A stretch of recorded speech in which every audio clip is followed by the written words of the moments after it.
When Nakuru municipality becomes a city, the cost of living should not rise dramatically, and that any proposed increase in taxation should be subjected to thorough public participation and ownership. And these should include adequate sensitization of the general public on the cost benefits. Mr. Speaker, we also recommended that in order to cure the urban sprawl, a review of the boundaries of Nakuru municipality as stipulated in the Urban Areas and Cities Act, which provides a procedure for delineation of boundaries, should be done. Number 3, we recommended that in dealing with encroachment of land, the law and good practices ought to be enforced and observed in dealing with businesses that have encroached on public land, and these will help open up public spaces, including drainages. Mr. Speaker, we also recommended to promote community ownership of public projects, transparency, accountability, and public awareness. The committee recommends that the municipal board should implement Section 22 of the Urban Areas and Cities Act by forming institutionalized citizen fora, and the committee recommends that the municipality should constitute and equip a modern planning and development control unit in line with Urban Areas and Cities Act 2011 for sustainable development of the municipality.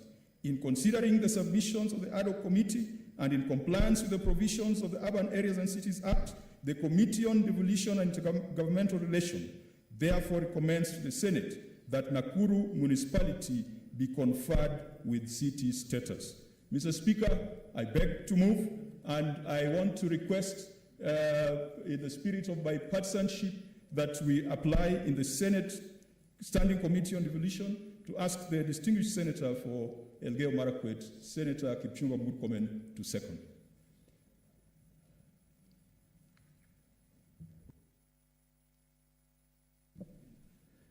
Mr. Speaker, I have the privilege and honor of handling this matter in various stages.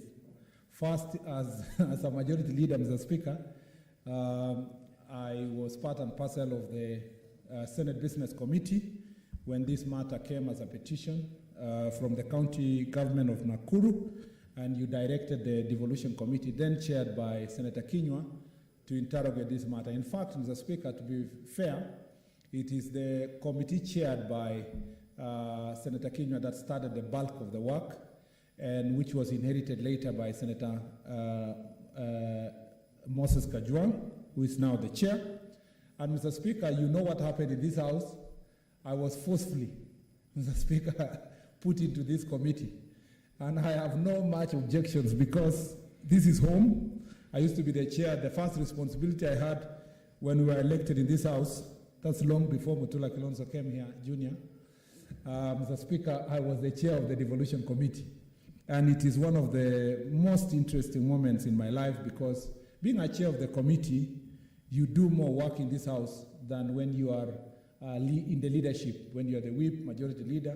If the crux of the work you do in this house and the legacy you leave in this house is more pronounced in what you do in committee than what you do as a leader of the either side of the political divide in this house.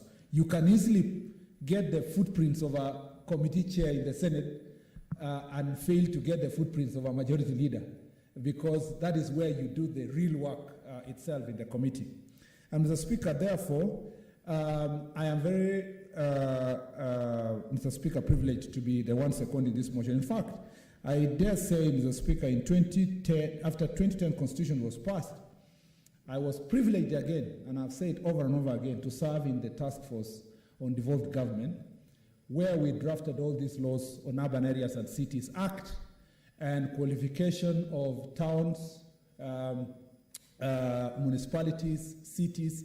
In fact, Mr. Speaker, the original bill had put a city to be having at least 500,000 inhabitants. And when I was the chair of the Devolution Committee, we amended the same law to bring it to 250,000 because it was becoming unreasonable.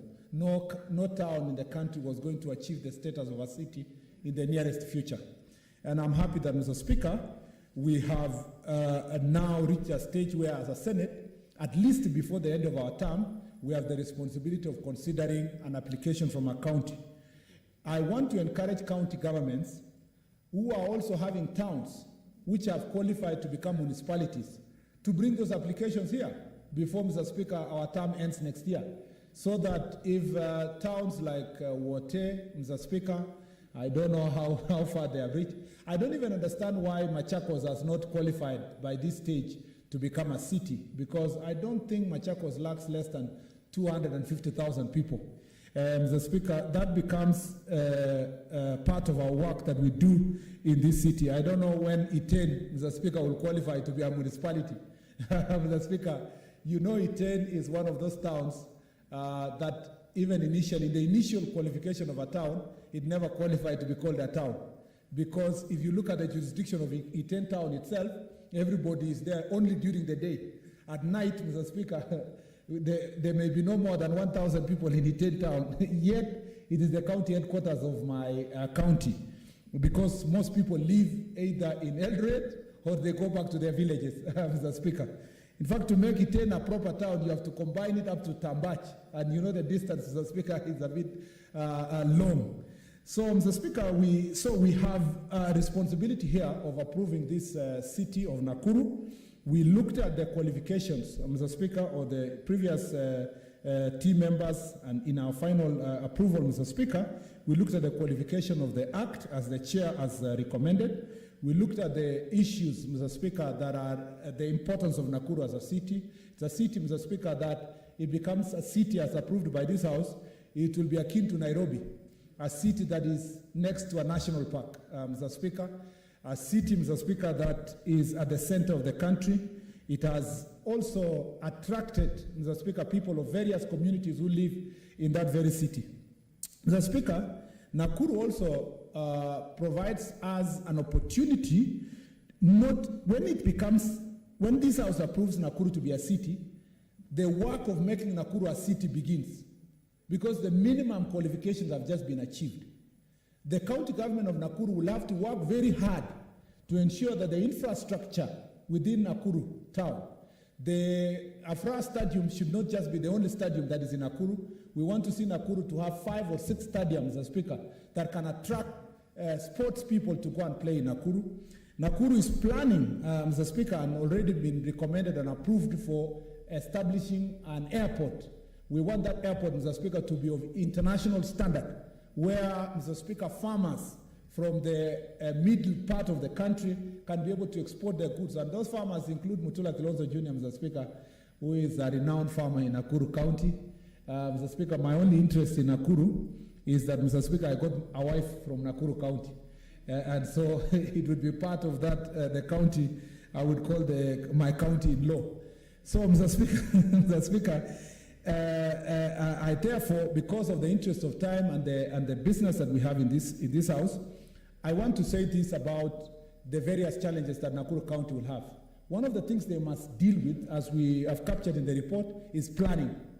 We don't want, Mr. Speaker, another Kibra or Kibera slums, Mr. Speaker, or Mukuru Kwanjenga or Madare to grow in Nakuru. Already Kaptembo and other parts of Nakuru have slums.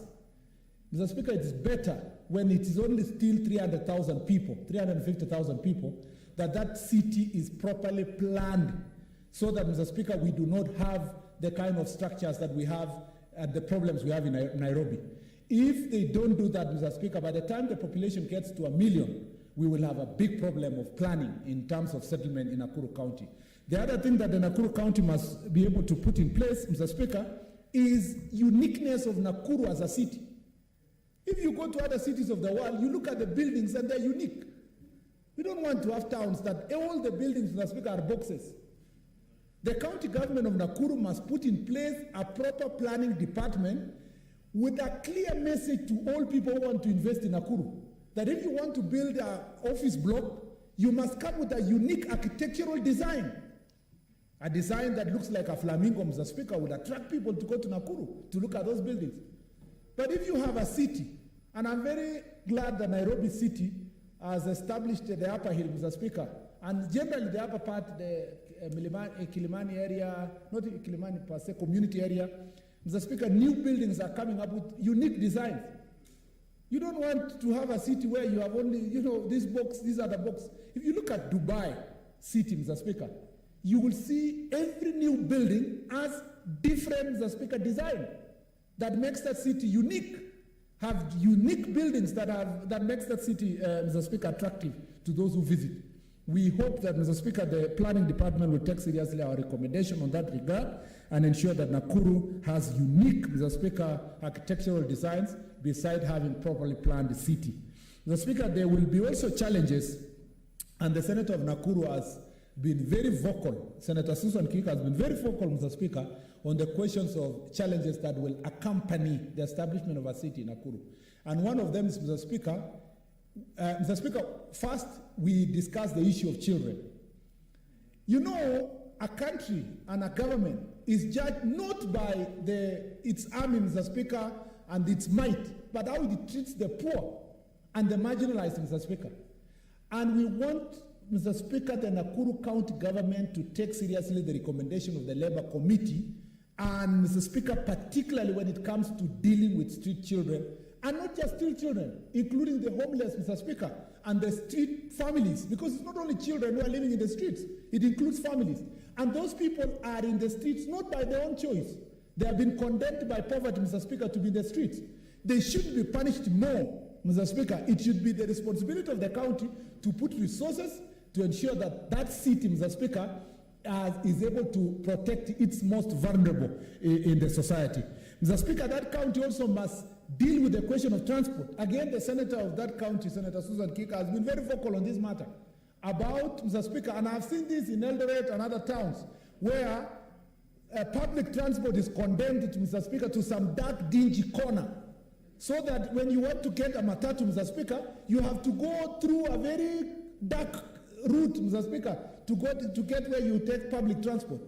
In trying to make the city beautiful and attractive, don't chase away, Mr. Speaker, the matatu drivers, the boda, Mr. Speaker, riders, and the citizens. Don't make it so difficult for citizens to get public transport easily. They must be able to designate as many places as possible within the city where people, in a dignified manner, can be able to go there and board their matatu, Mr. Speaker, to go home. Public transport should be something that makes all of us feel very proud that we live in a particular country, we live in this city, so that not everybody should be driving to the city. We are not preparing the city so that you can create a crowd of cars and vehicles in that city. We must make sure that public transport is attractive, Mr. Speaker, to the citizens of that country, and that matatu owners, matatu drivers, Mr. Speaker, feel comfortable that they own the city. The other issue that this city will have to deal with is the question, Mr. Speaker, of land rates. With city status coming, it means, Mr. Speaker, there's a possibility of land rates going up. And, Mr. Speaker, if those land rates go up, the question every citizen of Nakuru, every hustler in Nakuru, will they afford to pay 4%, Mr. Speaker, in Nakuru City, Mr. Speaker, for land rates? Again, the county government must sit down with its county assembly as they work on the legislation on the land rates, Mr. Speaker, of that county. They must consider the affordability of the rates they are going to put in place for common mwananchi, so that the city does not become a city of the rich, it becomes also a city of a common mwananchi in Nakuru County. Mr. Speaker, as a resident of Rift Valley region, Mr. Speaker, though Elgeyo Marakwet is a little far from Nakuru County, but it was not too far for me when I was getting myself a wife. Mr. Speaker, as a resident of Rift Valley, we want to be very proud and join hands with Senator Susan Kihika and the leadership of Nakuru County in supporting the establishment of a city. I know, Mr. Speaker, the senator of that county has raised a few concerns about the establishment of the city she wanted to be dealt with. But, Mr. Speaker, she has also been lobbying us to put our concerns above, Mr. Speaker, our personal interest, our personal political competition, personal interest, and look at the future of Nakuru as a very attractive city in future. And I hope, Mr. Speaker, because she's also pursuing, Mr. Speaker, leadership, and I've seen she's come here in her status almost well-dressed, Mr. Speaker, to the level of a governor, Mr. Speaker, that if she becomes the governor, Mr. Speaker, and I believe and I hope she will be a governor, Mr. Speaker, because, you know, I'm a full supporter of her candidature. Mr. Speaker, if she becomes the governor, she must take the Hansard, the debate that we've done in this House, the report that has come from this House, and become a champion, Mr. Speaker, of a beautiful and a well-planned city of Nakuru, Mr. Speaker, that can be able to assist and help the people of Nakuru to move forward. I really, again, want to emphasize Let us encourage as many of our governors as possible to make other applications. It doesn't have to be a city. There can be an application for moving Chwele town, Mr. Speaker, in Bungoma to a level of a municipality, if they qualify. Or Kitale town, Mr. Speaker, if it's a municipality, if it can qualify to be a city, let it be brought to us. So that as a house, we test as much of our responsibility as possible in terms of serving our county government. Mr. Speaker, with those many remarks, I beg to second. Honorable Senators, I now put the question, which is that the Senate adopts the report of the Standing Committee. I now propose the question, which is that the Senate adopts the report of the Standing Committee on devolution and intergovernmental relations on the conferment of city status to Nakuru municipality, laid on the table of the Senate on Tuesday, 25th May 2021, and pursuant to Section 8(6) of the Urban Areas and Cities Act, approves the conferment of city status to Nakuru municipality. Senator Wetangula.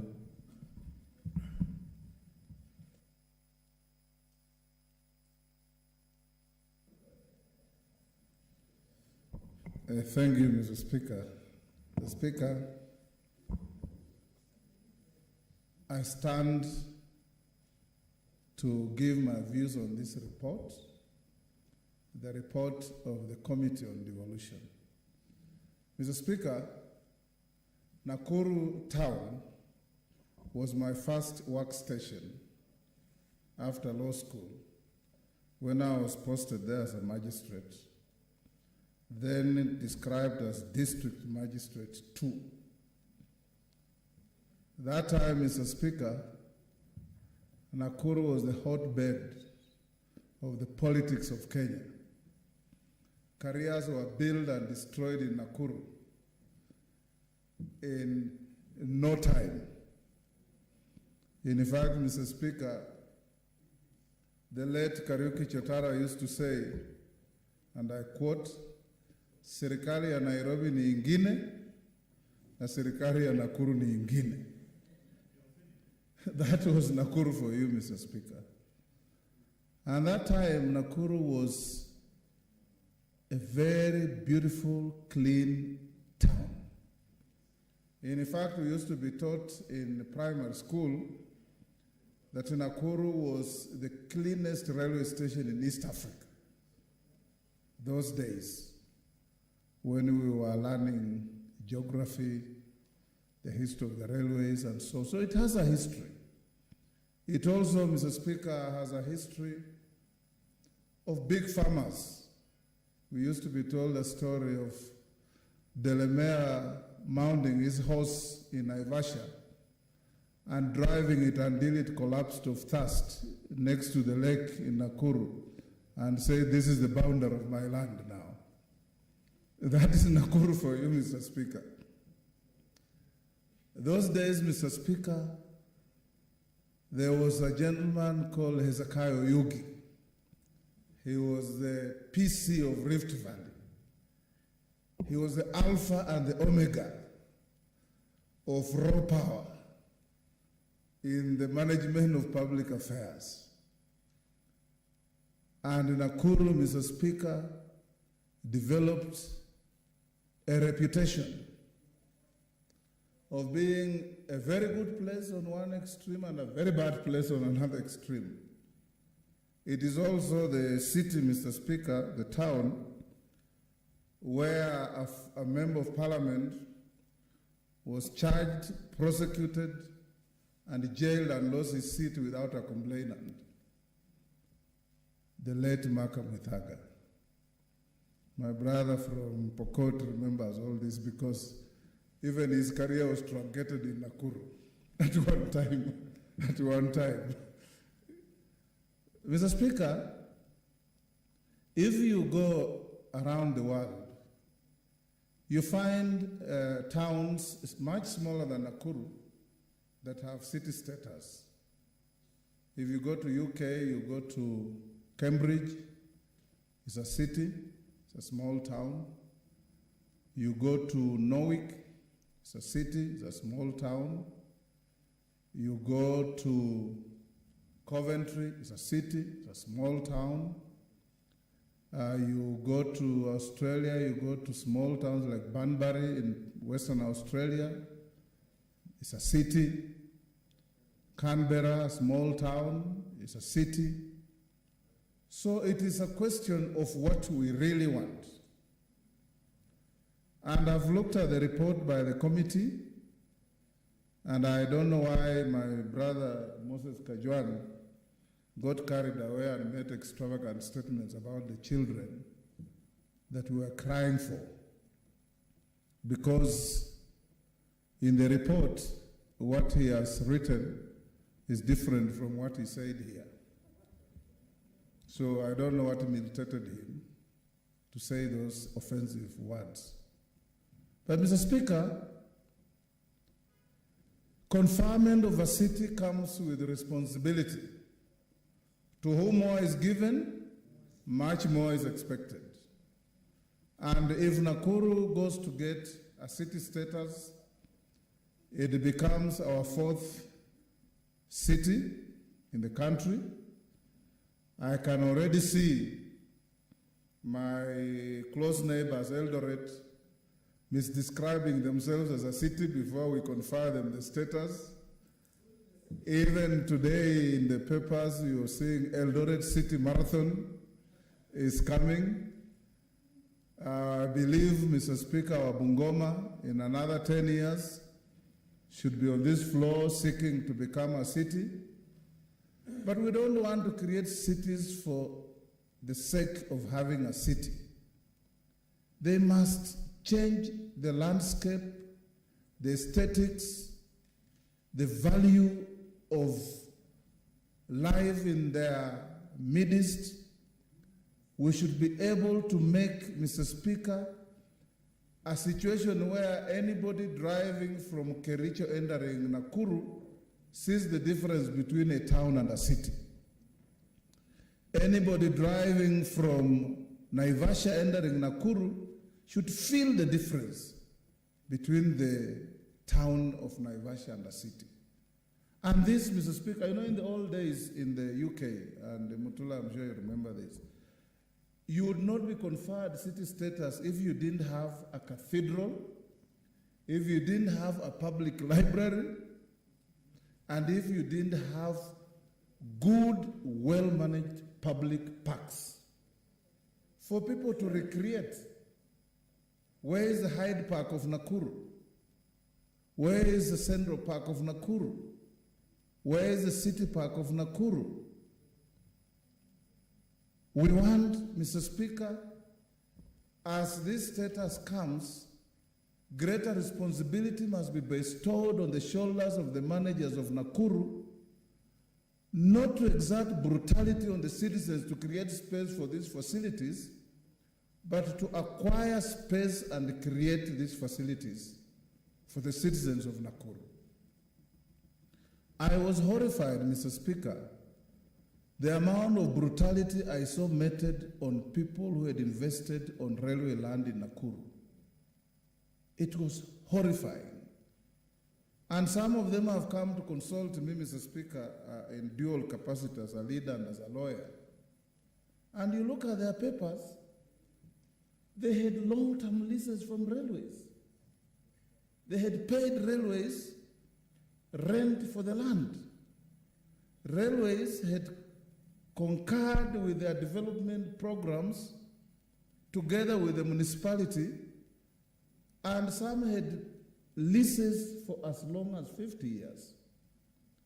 If the destruction of property was meant, Mr. Speaker, to accelerate this conferment, then it was a wrong turn.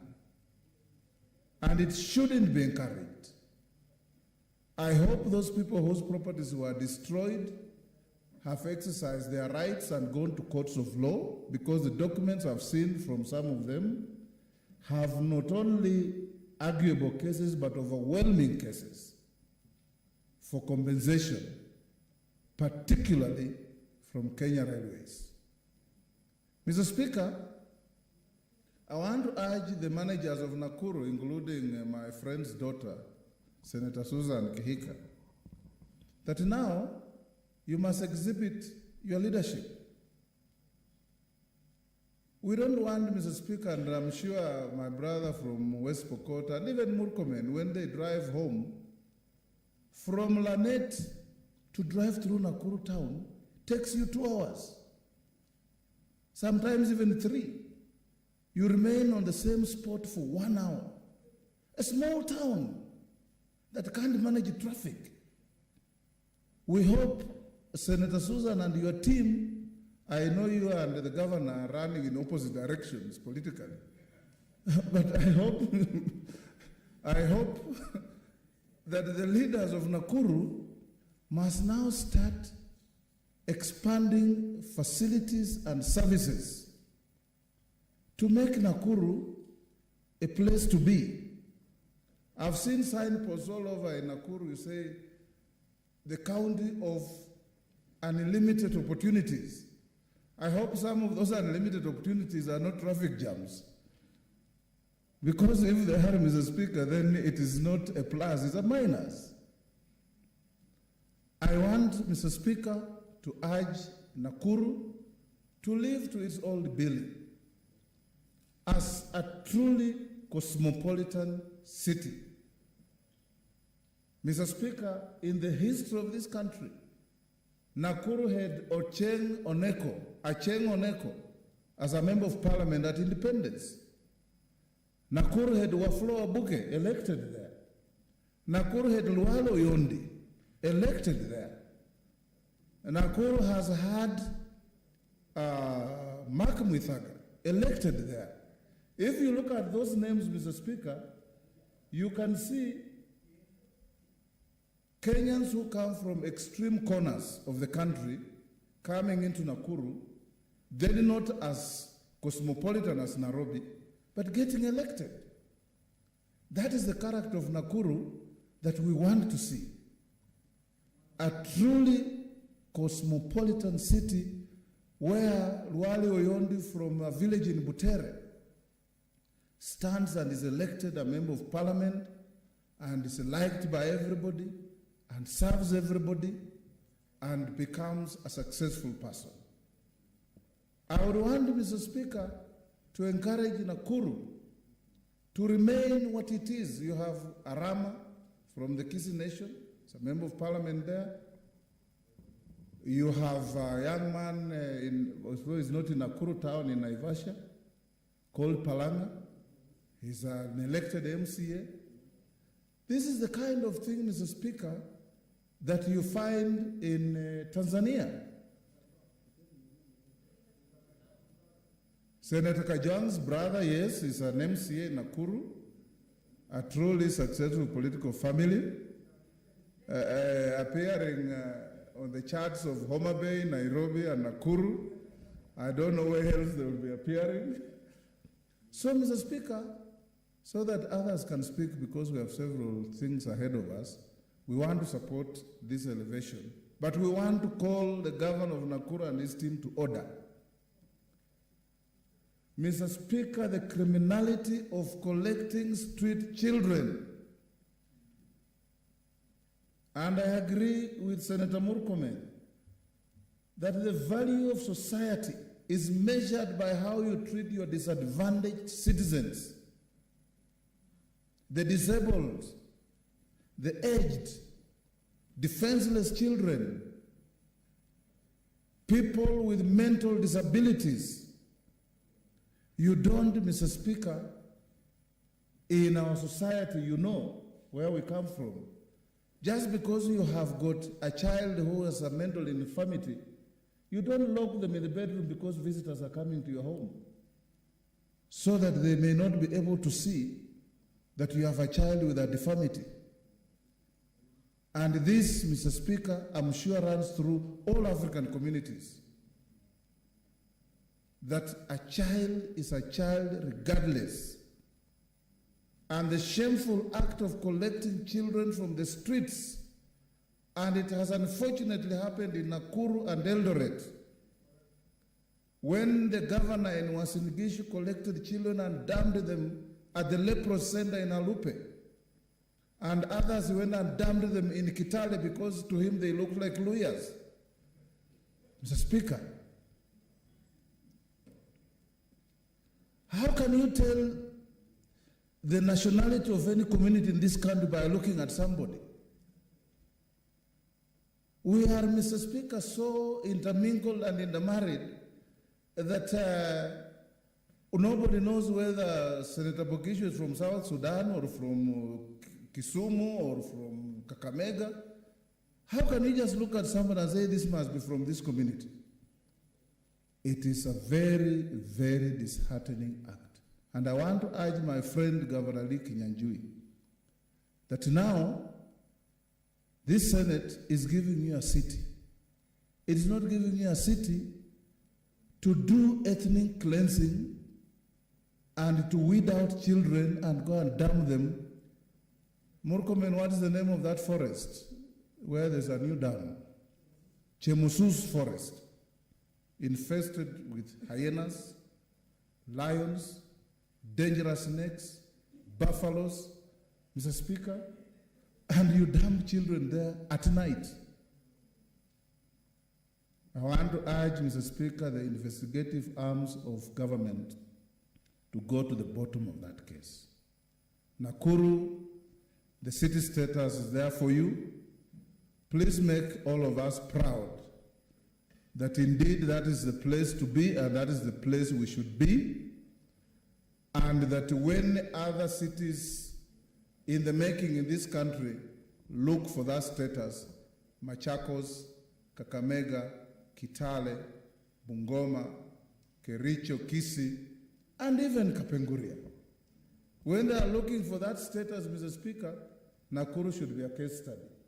Not only because it has been given a charter by this House, but because it is managed in a manner that is consistent with the expectations of the people of Kenya in general and the people of Nakuru in particular. Thank you, Mr. Speaker. Okay, I'll give a maximum of about 10 minutes because there's a lot of interest. Like you've been told, we have other businesses ahead of us. Senator Bogisho.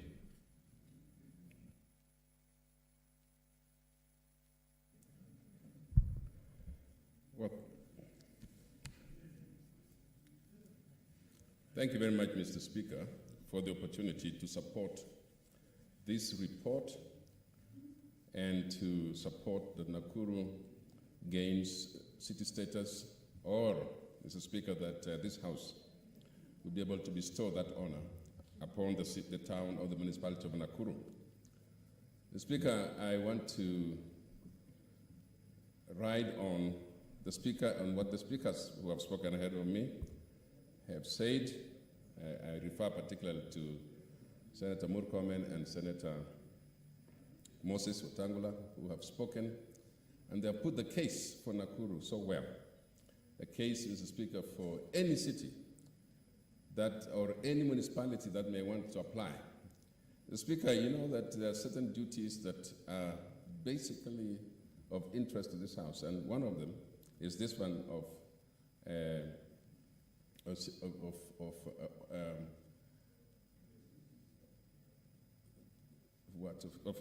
giving leadership in terms of conferring status on our towns, municipalities, and our cities.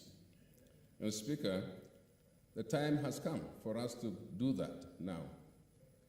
And Mr. Speaker, the case for Nakuru is very clear. As has been said by Senators Murkomen and Wetangula, Nakuru has been a very interesting place, should have actually been a city status. Remember, Mr. Speaker, that during the days when we had provinces, that Nakuru was the seat of one of the largest provinces and has handled many very big districts that are within these provinces: Narok, Kajiado, Turkana, Baringo, West Pokot. Those are big districts at that time. And so, Mr. Speaker, Nakuru status should be a city status, partly because it has also been in the interest of, I think all our presidents have had interest in Nakuru, personally, because the first president operated mostly from Nakuru.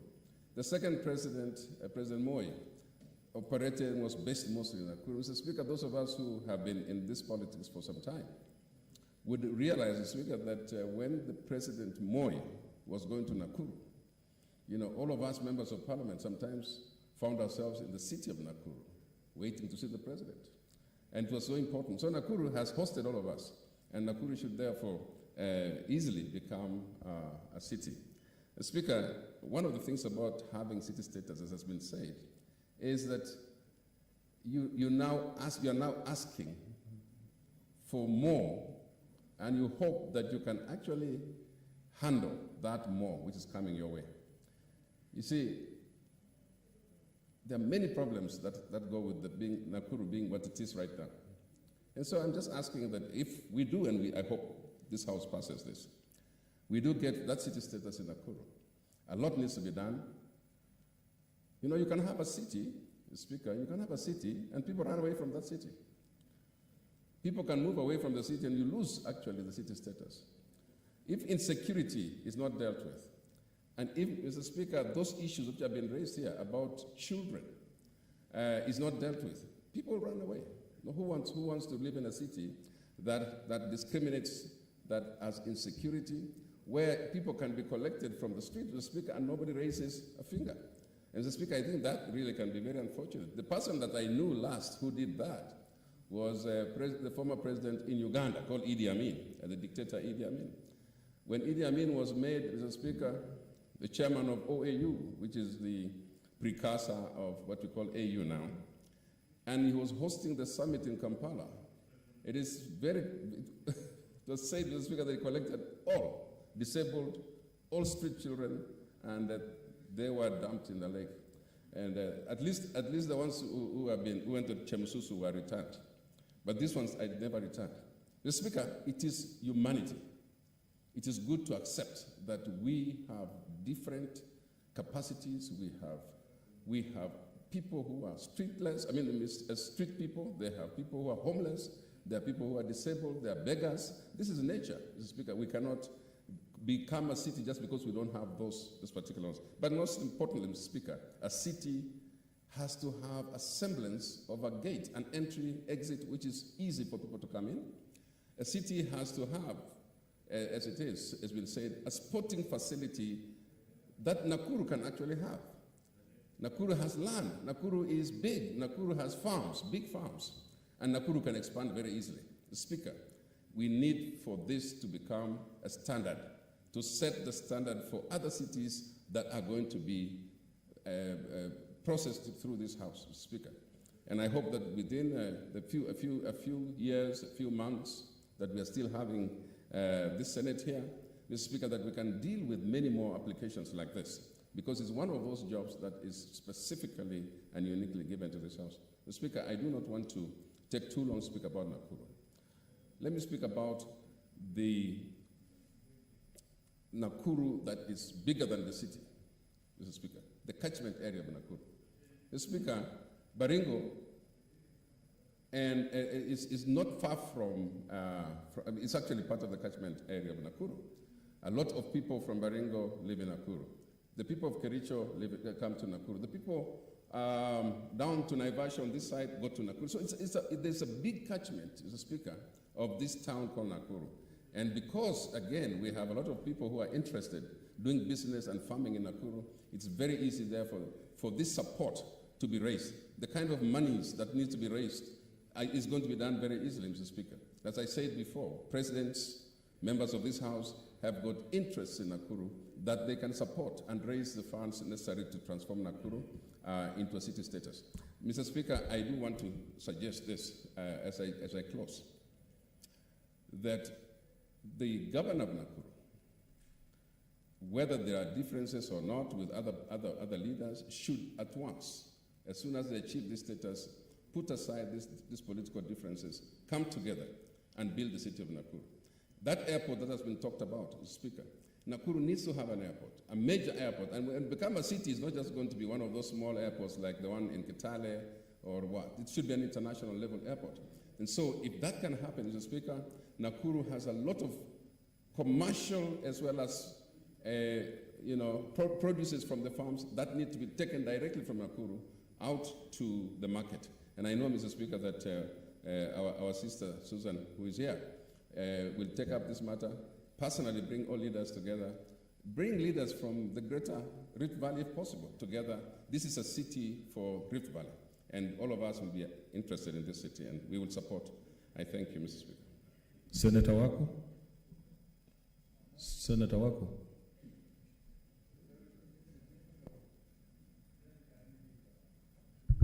Thank you, Mr. Speaker, for giving me the opportunity to speak on this very important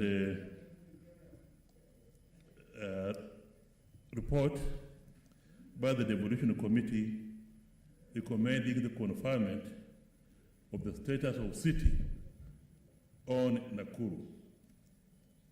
Mr. Speaker, sir, when I was very young, and I had been admitted at Alliance High School, and I had a train journey from Kisumu to Kikuyu to go to Form 1. One of the stations we passed through was Nakuru railway station. And at that time... What's your point of order, Senator Murkomen? Mr. Speaker, did you hear us? You know, Mr. Speaker, what is this with the Alliance High School alumni? That, Mr. Speaker, he has to say when he was going to Alliance. Does Senator Amos Wako have to say Alliance? Why don't he just say when he was coming to Nairobi or when he was coming to high school, Mr. Speaker? Actually, I was going to the Alliance High School. Not just Alliance.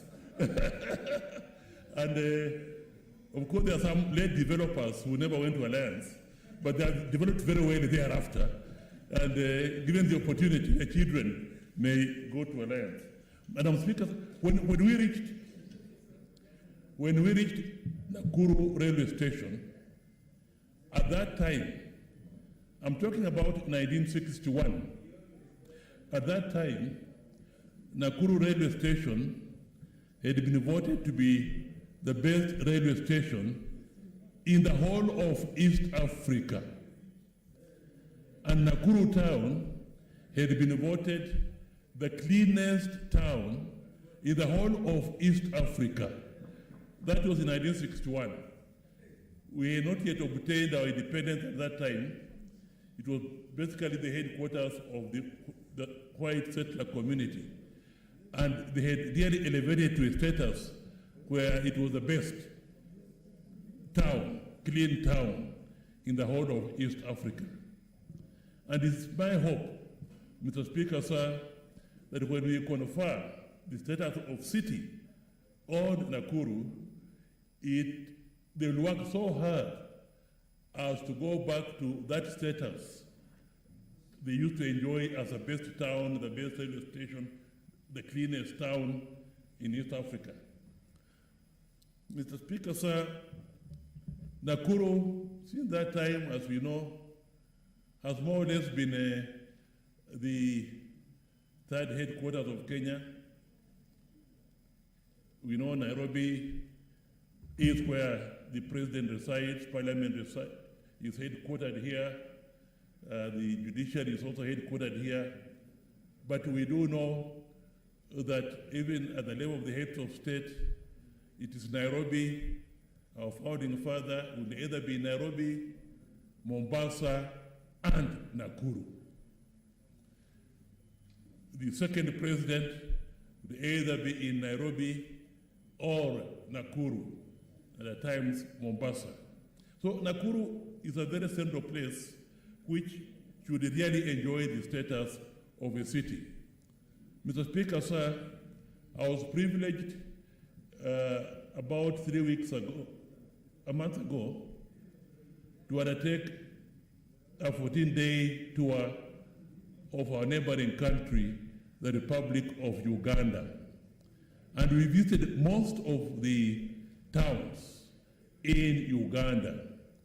My surprise was that whichever town we went to was called a city. We had the city of Mbale, which is the headquarters of Abagisu. We went to Gulu. It was called the city of Gulu, the mayor. We went to Mbarara. It was called the city of Mbarara. We went to Kabale. It was called the city of Kabale, with actually the mayor and everything that goes with it. And most of these cities in Uganda are smaller than Nakuru. It appears as if there must have been a policy to make any capital that was a capital of a region in Uganda was made into a city. And if that was to be the criteria, Mr. Speaker, sir, then Nakuru would also qualify because it is indeed the capital of the largest region in the Republic of Kenya. So they do qualify. But as has been stated, with this conferment of city, responsibilities accrue. And responsibilities are many, as set out in the first schedule of the Urban Areas and Cities Act. Many. And it is illustrative to note, Mr. Speaker, sir, that the first, as a city, according to that schedule, they must look at the traffic control and parking. Speaker, sir, we normally go through, as Senator Wetangula did mention, you can really be delayed by the traffic jams in Nakuru on your way to Kisumu as you drive, or on your way to Kericho, or on your way to wherever, Eldoret even. And therefore, that's the first thing they have to look at. Mr. Speaker, sir, they have the opportunity, them being made a city now, to look at these problems now. Now. Rather than, Mr. Speaker, sir, they don't look at them and they become like other cities. You know, the traffic jams we have in Nairobi, the traffic jams we have in Mombasa are but a pointer. They have the opportunity, Mr. Speaker, sir, to so plan that they avoid the city jams. Mr. Speaker, sir, reading the report of the committee, I can see that most of it really is what I would call work in progress. Work in progress. If it is water, availability of water, again, it is work in progress. And Mr. Speaker, sir, again, the problems of water are there, even in the existing cities, but they have the opportunity to deal with it now. Speaker, sir, they have the opportunity, if it is the question of airport, the Speaker, sir, as we have read in the report, it is also work in progress. The Lanet airstrip being converted into whatever. If it is parks, again, work in progress. If it is dump sites, again, work in progress. And as we confer the status of city on Nakuru, I do hope, Mr. Speaker, sir, that the promises that have been made under the numerous items where it is work in progress, it will be fulfilled. I wish there was a way in which we can go after 1 year or 2 years to see this work in progress. Has it continued or has it stopped? Because we have a habit in Kenya where we start on projects but we don't complete them. We just start them to get what we want and then it stopped there. So, Mr. Speaker, sir, I support the committee's recommendation that Nakuru indeed deserves to be called the city of Nairobi. Deserves to be called the city of Nakuru. I support. Okay, I'll reduce more because it is so much. 5 minutes Senator Kamar. Because we have to take a vote very soon.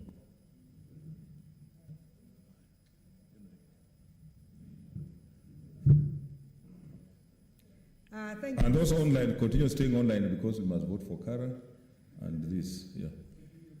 Thank you, Mr. Speaker. I'll take the 5 minutes. I'll not take more. First, I want to support the report from the committee that Nakuru becomes the city of Nakuru. And I want to thank the committee for a thorough job and working very fast. Mr. Speaker, this is something that has been delayed. Nakuru should have been a city long before the 2019 application. For some of us who knew Nakuru from when we were young and attended almost every show in Nakuru when we were in high school and even when we were employed, we knew Nakuru as the city that was going to be second to Nairobi. Maybe again because I come from Rift Valley, for us that was our headquarters. It is what brought South Rift and North Rift together, and our provincial commissioner administered from Nakuru. So Nakuru has had a big name without being called a city.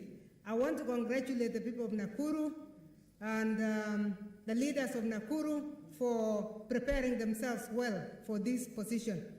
Mr. Speaker, the city status is an important one, and I want to agree with what Senator Wako said. When I went to the East African community as a member of the East African Legislative Assembly, documentation that we found there was amazing because it even showed competition, intercity competition and comparisons.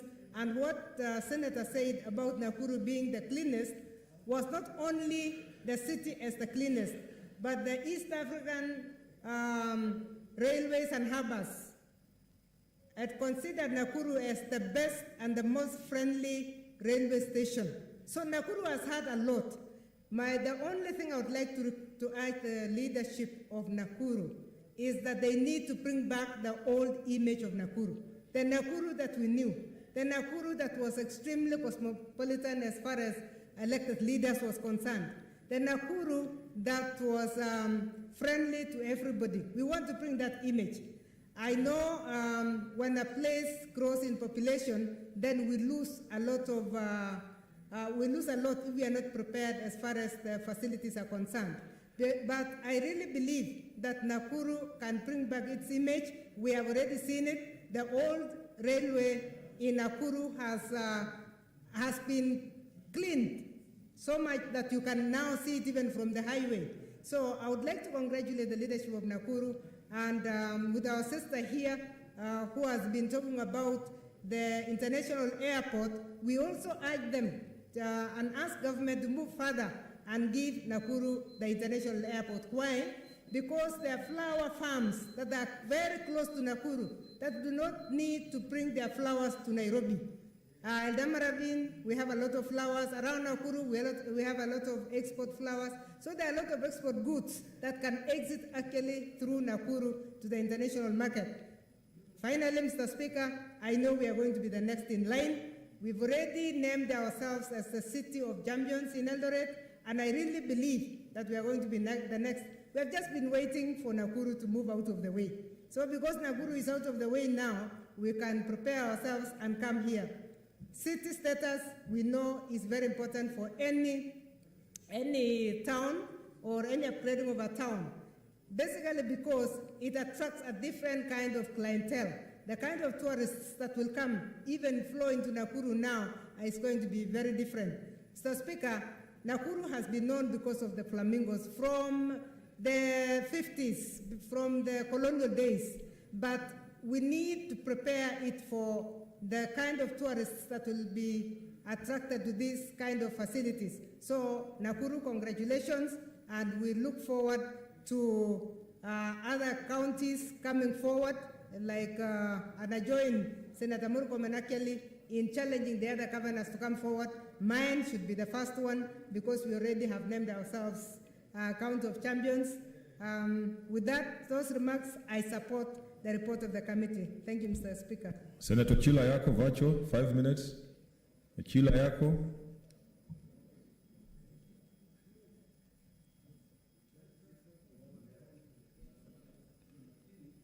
Senator Chila yako?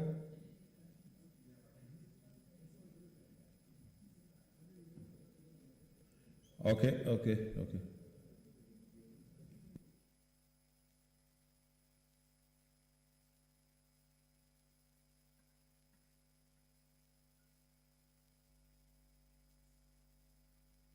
Senator Chila yako?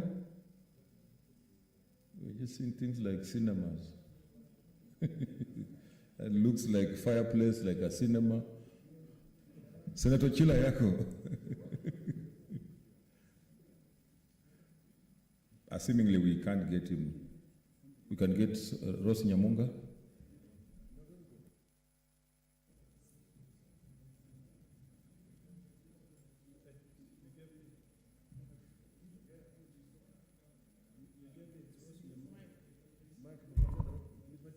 Yeah, thank you, Mr. Speaker, for giving me this opportunity. First of all, I must say that being a member of a Committee of Devolution, I have had an opportunity to start this process from the time you put a committee, the time you referred this matter to a committee. And we made several visits to Nakuru County. And from our visits, I am very, very sure that the report, the way it is, that is the way it is on the ground. Mr. Speaker, elevating, as a Senate, one of the most important things that we must handle is to elevate our counties. Mr. Speaker, can I be protected? Can I be protected, Mr. Speaker? Senators, let's consult in low tones. Okay. Thank you, Mr. Speaker, for your protection. Mr. Speaker, as a Senate, it should be a very big responsibility for us to elevate some of these counties to city status. And the process of elevating any town to a city status is not one thing that takes one day. It is a process. Giving a charter is one thing, and achieving full status of a city is a very long process. I can give an example of Kisumu, which was elevated several years ago to a city status. But up to now, we have not gotten the actual charter. So it is a process that starting it today or this year does not mean that it automatically becomes a city. So it should be our responsibility and our concern to make sure that we start this process of elevating Nakuru County to city status, because it's just a process that we must start and will continue. It is like a child being born, which does not take one day to grow. A child is a long process from childhood to up to the time that a child becomes a grown-up. So that's what applies. Now, if I can say briefly about Nakuru County, we had an opportunity to visit Nakuru County. And on several occasions, actually, if you look at our recommendations, it is very clear that Nakuru has actually met the requirements of the act that allows it to be elevated to the city status. Now, looking at Nakuru when we are growing up, it has already been mentioned by Senator Wetangula, the Nakuru as the railway station. As you are moving from Kisumu to Nakuru to Nairobi, it was such a big pride anytime you reach Nakuru because of the lighting and the cleanliness of the railway station. So, as some members have already mentioned, it should be upon the county government of Nakuru to make sure that they get the lost glory of the county in terms of cleanliness and general development of Nakuru County. Nakuru County also stands out as an agricultural area, it's an agricultural city. Senators, let's consult in low tones. So being an agricultural town makes it even more deserving for Nakuru to be elevated. We visited a level 5 hospital in Nakuru. That hospital does not only support or take care of Nakuru residents, but other counties. It acts as a referral hospital to several other counties within Nakuru region. And Mr. Speaker, upscaling a city really elevates or elates even the citizens, because the fact that you feel that you belong to a city, like Kisumu City, Nairobi City, Mombasa City, elevating Nakuru and being in the central part of this country, it's very timely, and it will help even in the revenue production and increasing the revenue and revenue collection. That will take Nakuru very, very far, and it will move much faster.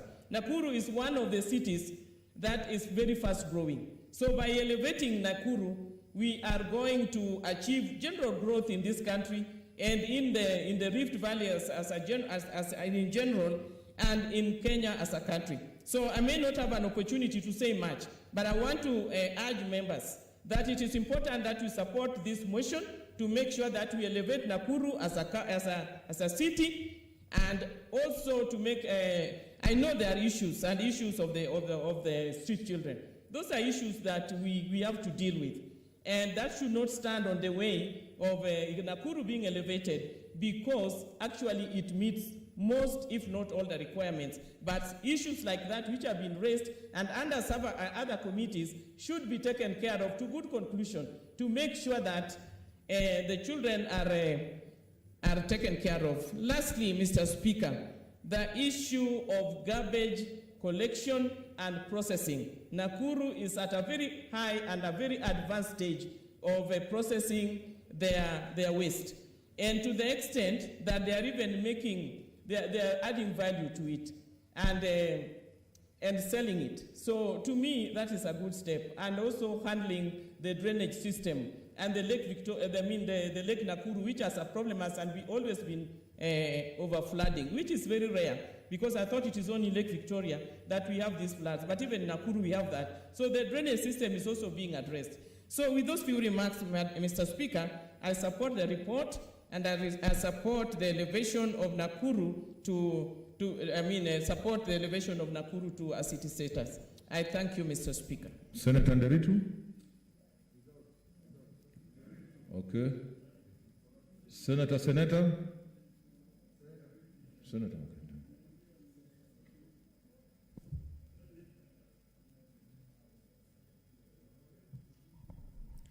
Thank you, Mr. Speaker. I also want to add my voice on this very important motion, and I want to congratulate the committee for having done this important report on the city status of Nakuru. Mr. Speaker, I just want to say a few things. Nakuru is an industrial place, at the same time an agricultural place. At the same time, it also have tourism sites, and therefore Nakuru is a county with a lot of potentiality in terms of economic growth. Nakuru, when we were growing up, used to be the cleanest town. It's a town where so many farmers, those ones who sold their livestock, those ones who sold their crops, could look for accommodation before they travel back to Nairobi or to other counties. Nakuru, therefore, is a town that needs to be elevated into a city, but of course, there needs to be done quite a lot of other infrastructural work. As many of my colleagues have mentioned, Nakuru County needs to improve in terms of the traffic flow. Nowadays, when you want to visit your students or your child in any of the schools, because Nakuru is known for many nice learning institutions, when you want to go there, you get a lot of traffic jam. And therefore, Nakuru needs to improve in terms of infrastructure, the roads, of course, the water. Many of our cities, including Nairobi City, where we are suffering in terms of water shortage, and also poor drainage systems, just like many other urban areas. So Nakuru needs to develop a good infrastructure, good sewerage system, and also improve in terms of improving the livelihood of its citizens, and especially having a potentiality in agriculture, having a potentiality in tourism, having a potentiality in industries.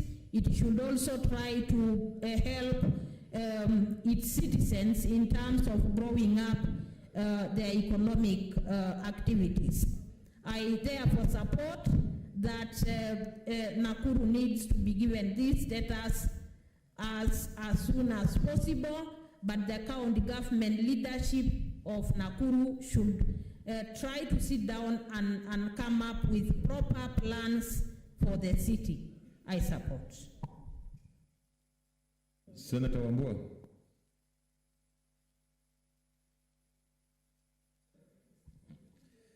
Thank you, Mr. Speaker.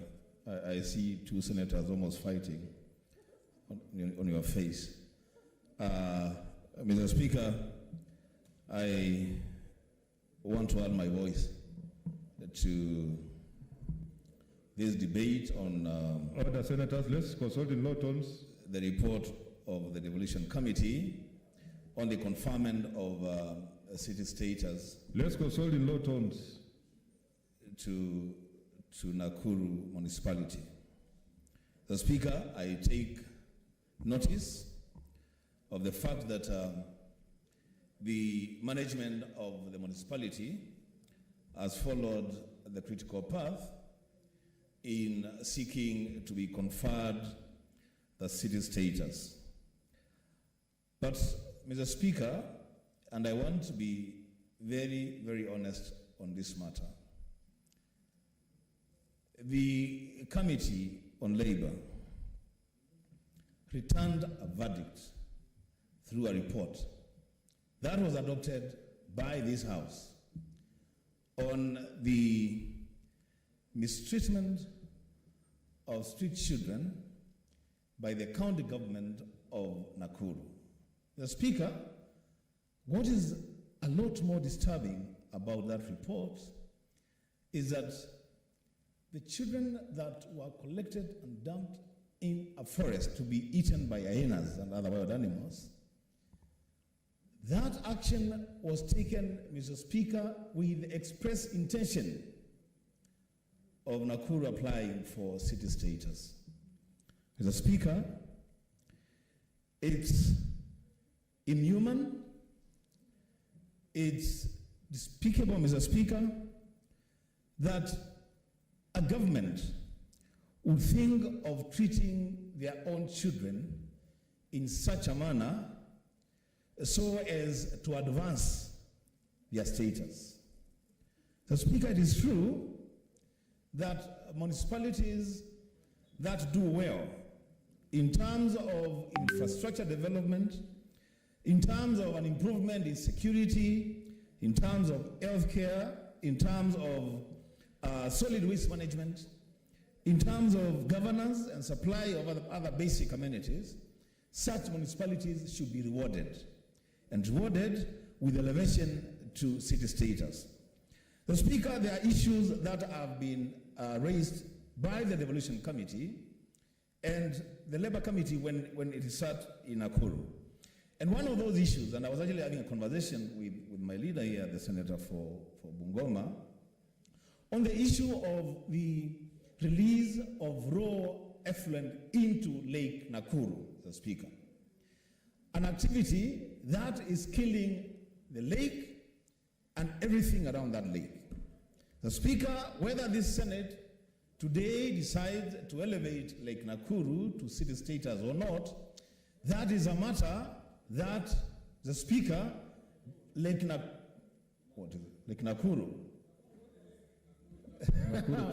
I'm talking about the Speaker. I see Senator Murkomen is trying to derail me. I'm talking about Lake Nakuru in Nakuru, and I'm saying that the Speaker, the release of raw effluent into that lake from activities, industrial activities in Nakuru town is a matter. Whatever decision this Senate makes on the application, it's a matter that the governance of Nakuru municipality must look into with a view of fixing that issue. Mr. Speaker, I want to end by saying that a time has come, Mr. Speaker, that a lot more towns, a lot more municipalities may need to make the same application, but not just in letter, Mr. Speaker, but in action. Mr. Speaker, the other day I just returned from Dubai, and I was really amazed that 2 minutes into landing, you are not sure where you are. You are in the bush. You can't see anything. You're actually like landing in a forest. A minute into landing, start seeing sprinkling of lights. Order, senators. Let's consult in law. Mr. Speaker, there will be need for proper city planning, not just for Nakuru, but in all townships, including even the city of Nairobi. Okay. Your time is up. Senator Ifrah Maina.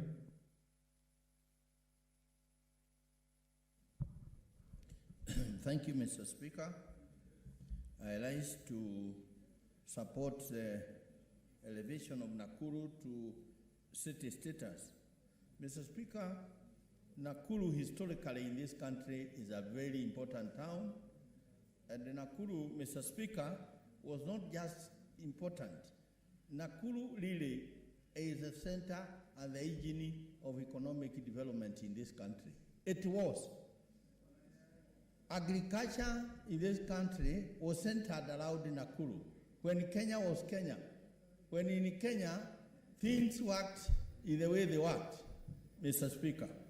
And Mr. Speaker, Nakuru being such an important historical town, not to mention, Mr. Speaker, that in our history... Senator Nderitu, what's your point of intervention? Mr. Speaker, because this matter is in public domain, and from what I'm hearing, many of our members are just repeating what has been said. Why don't we reduce the time to 3 minutes, Mr. Speaker? Mr. Speaker,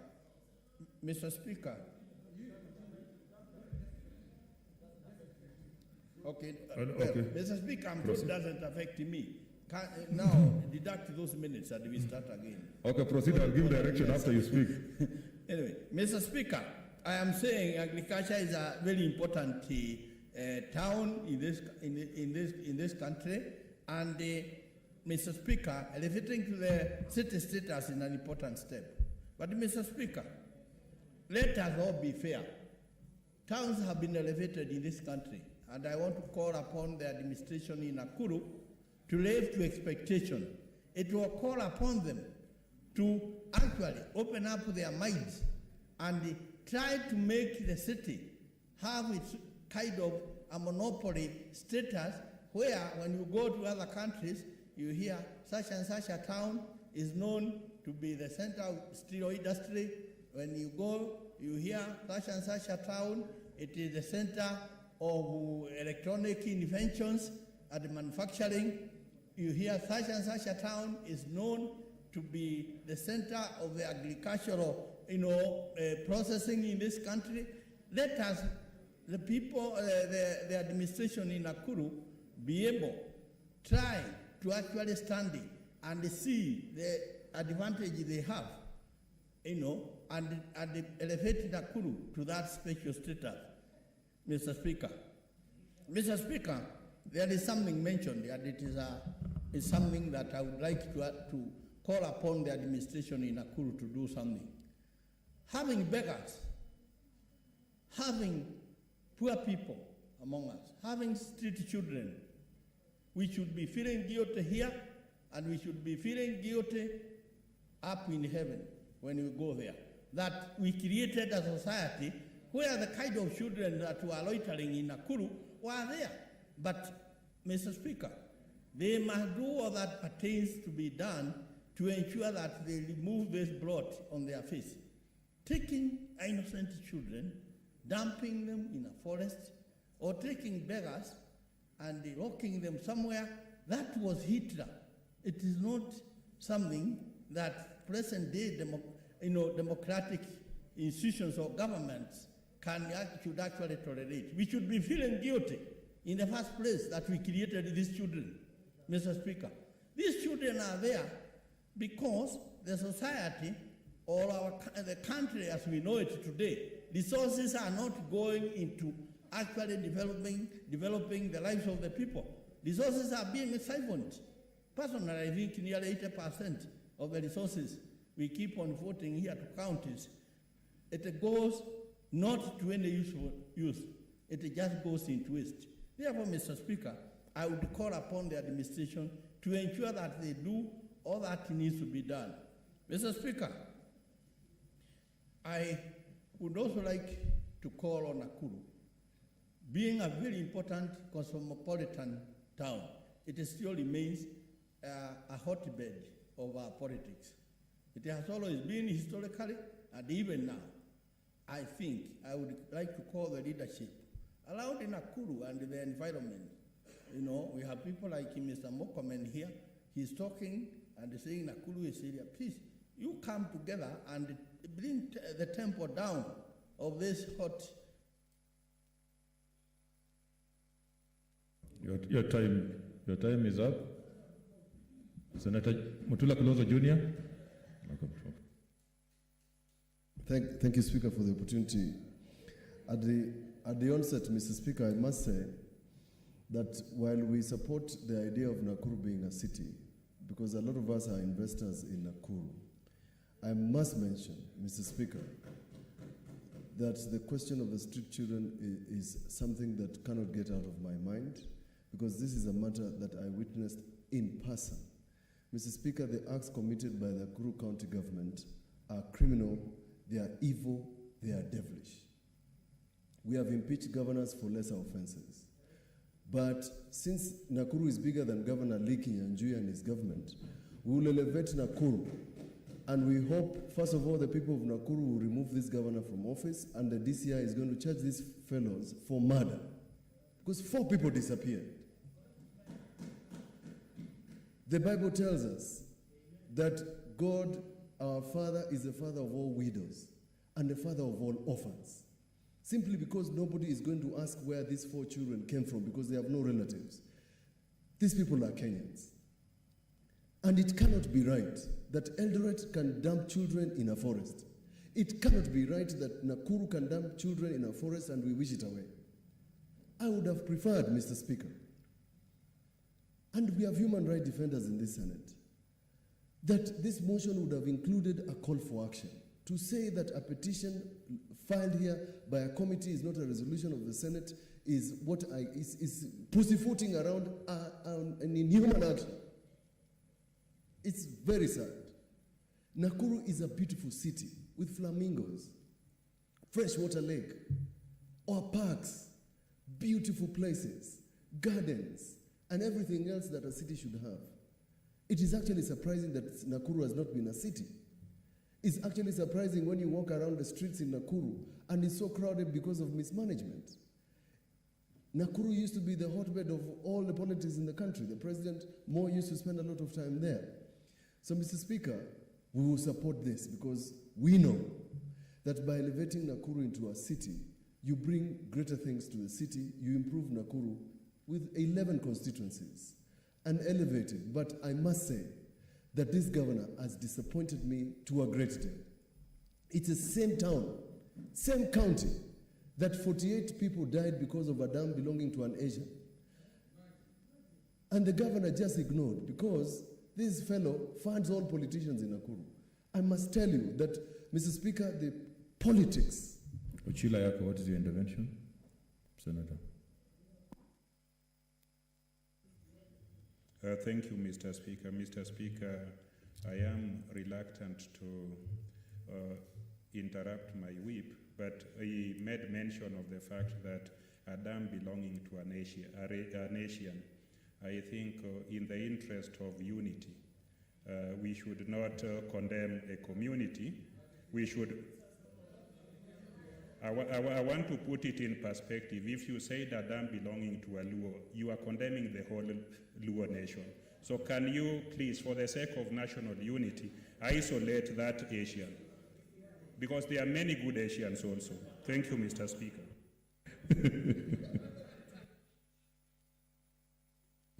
Yes, Senator Mutula. It's not an objection, but to satisfy Senator Ochilo Ayako, these dams belonged to Perry Mansuk and his family. And he's an Asian. Perial is Mansuk and is an Asian. The same county government has not seen it fit to pursue environmental restoration under the Environment Management Act, Section 28. I feel sad that we can have governments that behave like this when it comes to people. Mr. Speaker, there's a highly likelihood, Mr. Speaker, that once we elevate Nakuru, then they are going to improve the services, like Kisumu.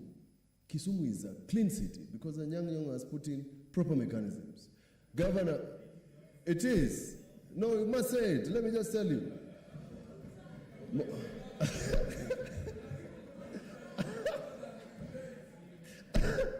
Mombasa. Order, senators. The action has been taken. Let me finish. Mombasa,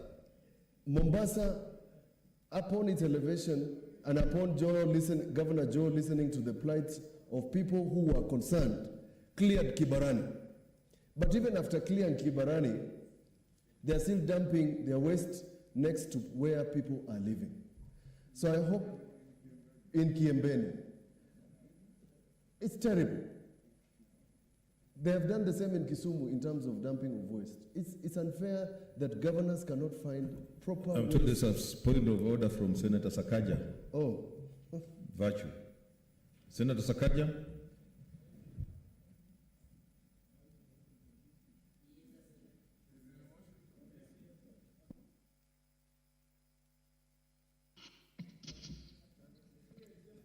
Senator Sakaja.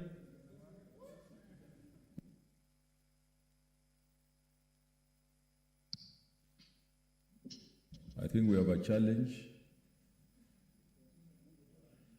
Senator Mutula, continue when he is ready. I hope Point of order, Mr. Speaker. Okay, we can hear you. Point of order, Mr. Speaker. That is Faki. Senator Faki, what's your point of order?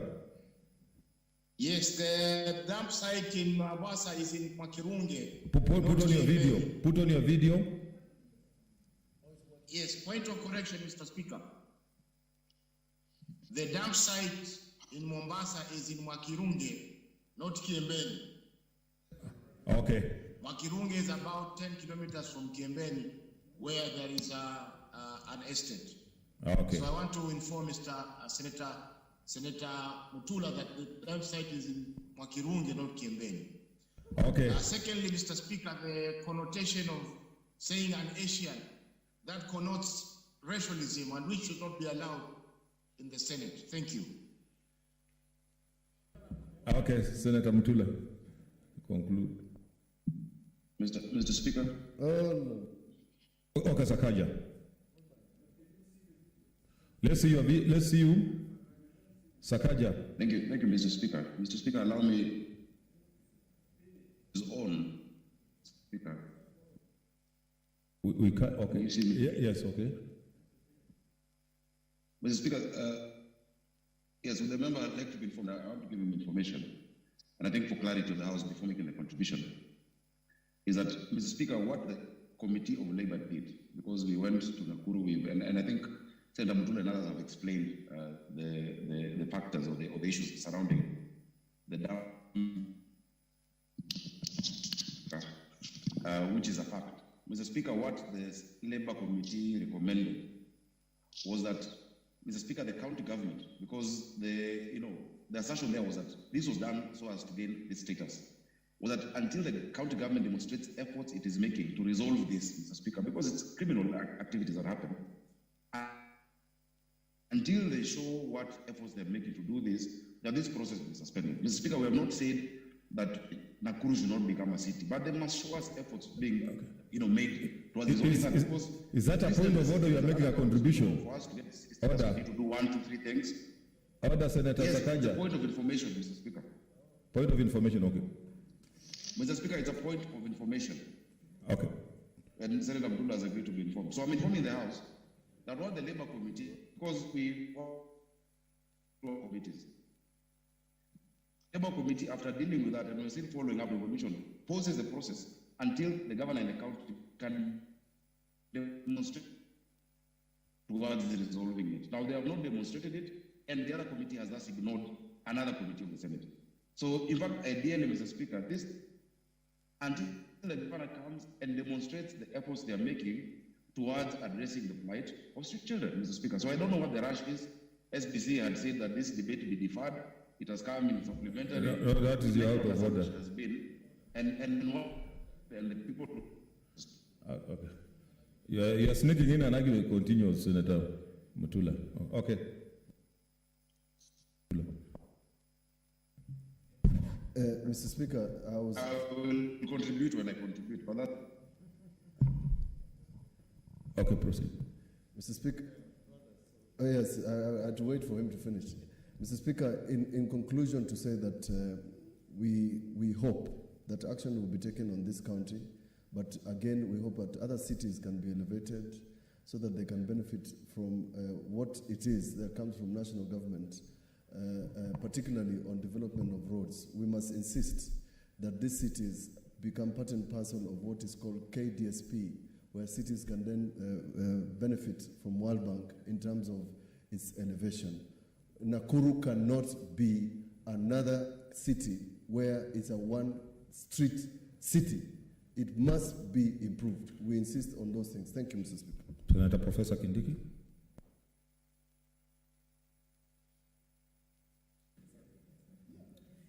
Mr. Speaker, sir, I support the elevation of Nakuru to city status. In the old good days, Nakuru used to be the cleanest city or town in Kenya. That's what children were taught in school and perhaps in East Africa. I don't know whether it is still is, but what is certain, Mr. Speaker, is that Nakuru has grown over the years in terms of population and also in terms of infrastructure such as airport. There's an airport upcoming there, an international airport, and it's also the home of one of the biggest military presence in our country. And because of the civilian and military infrastructure present in Nakuru, Mr. Speaker, among other things, and population growth and other strategic considerations, I support the elevation of this city. Mr. Speaker, it gratifies me to see that there is a criteria for lifting or upscaling towns and urban centers and other places into cities, and therefore we are not doing guesswork. There is a criteria and a very elaborate procedure. Thirdly, Mr. Speaker, this elevation will come with a lot of responsibilities for Nakuru, one of them being to deal with the big problem of land grabbing, which is one of the biggest problems. And I have experienced this in my years of legal practice. I've handled so many cases for public institutions who are trying to recover land which has been taken over by private individuals. And therefore, Mr. Speaker, I hope in the new status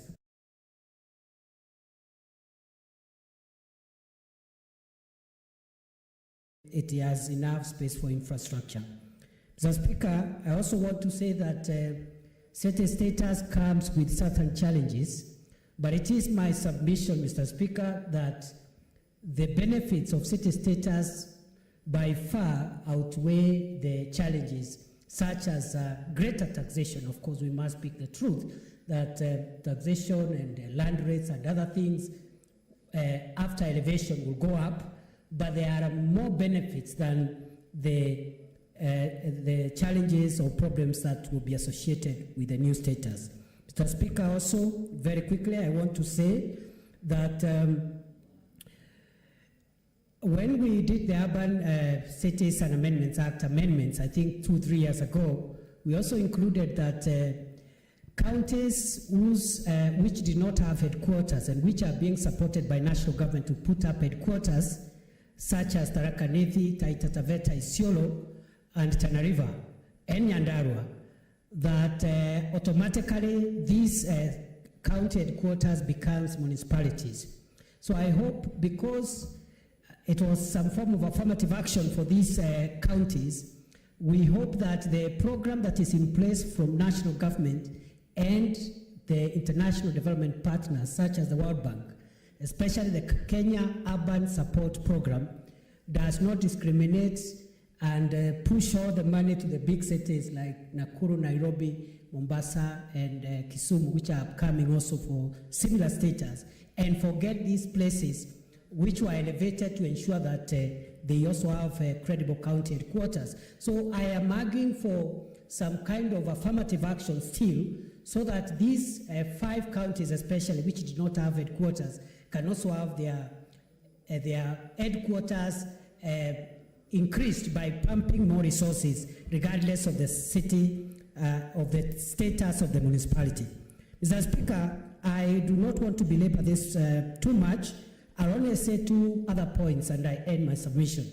The first one is to thank the Senator for Nakuru County, Susan Kihika, who has been very consistent and very committed to ensure that Nakuru is elevated to city status.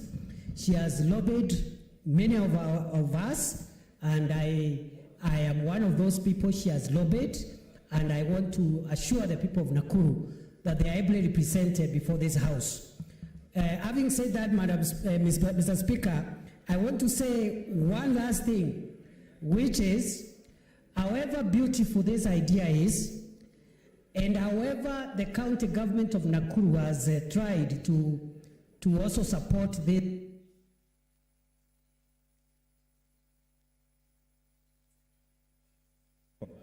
Okay. Okay, add him 1 minute, 1 minute.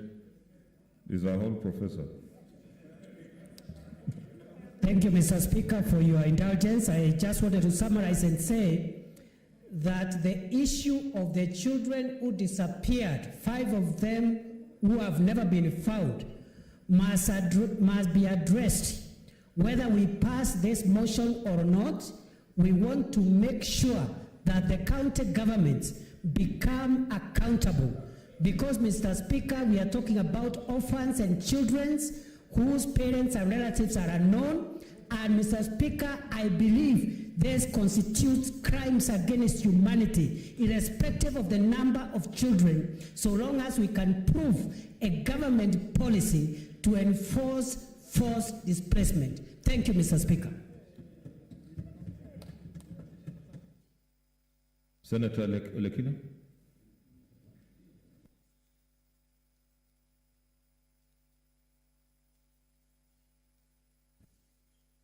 Mr. Speaker, thank you. I rise to support the elevation of Nakuru County, or Nakuru Town or municipality as a city. Mr. Speaker, one of the things that excite me about this whole elevation into becoming a city is the fact that, 1, it is in Rift Valley.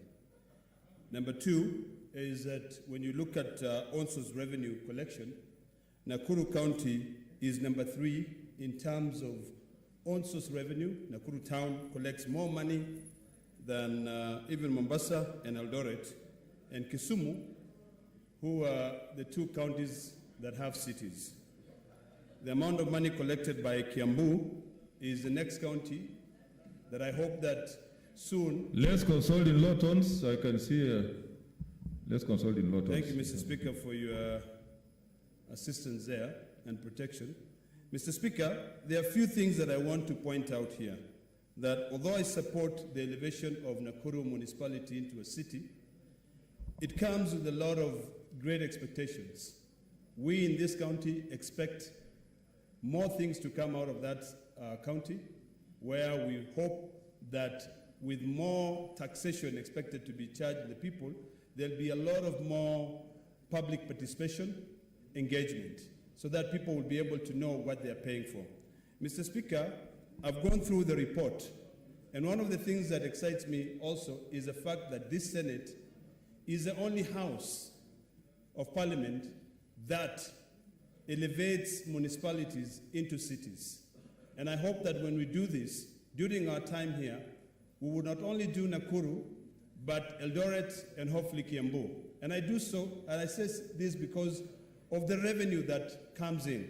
As you know, one of the prerequisites is that the county, or rather the municipality, must demonstrate the ability to be able to collect more revenue, to be able to support itself. Mr. Speaker, when you look at the population of Nakuru, it's over 367,000, and the required is only 250. That tells you that Nakuru town or municipality has the potential to be able to generate more revenue, create more employment for the people of that town. I hope that now the county governor of Nakuru and other governors who will come in after the county governor will be able to use technology to generate more resources. There's no reason as to why the county governor currently should not go through the spatial plan of the Nakuru municipality and ensure that every business that operates in the town can be able to pay taxes, you know, and where certain businesses operate without paying taxes, or rather the license fees, the buildings, when they have to renew their permits or their licenses for the businesses, or the annual fee, they are all intertwined such that that revenue can actually be collected. Mr. Speaker, sir, for us in Rift Valley, this has been a long time coming, and I hope that other cities like Eldoret will follow suit, because then that will be able to see us stop wasting all our time going to Mombasa or Kisumu to be able to carry out services, even from this Senate, but actually just going here in Nakuru. In fact, it is something that will excite most members of parliament or even county MCAs, because even their per diem will slightly go high. So, Mr. Speaker, I hope that the county governor will devise new mechanism to enhance their garbage collection system so that they generate power, they can be able to actually recycle it and sell and generate more revenue for the city. Mr. Speaker, I am aware from the report that there was proof of a lot of public sensitization on what is expected of any municipality that is going to be confirming to becoming a city.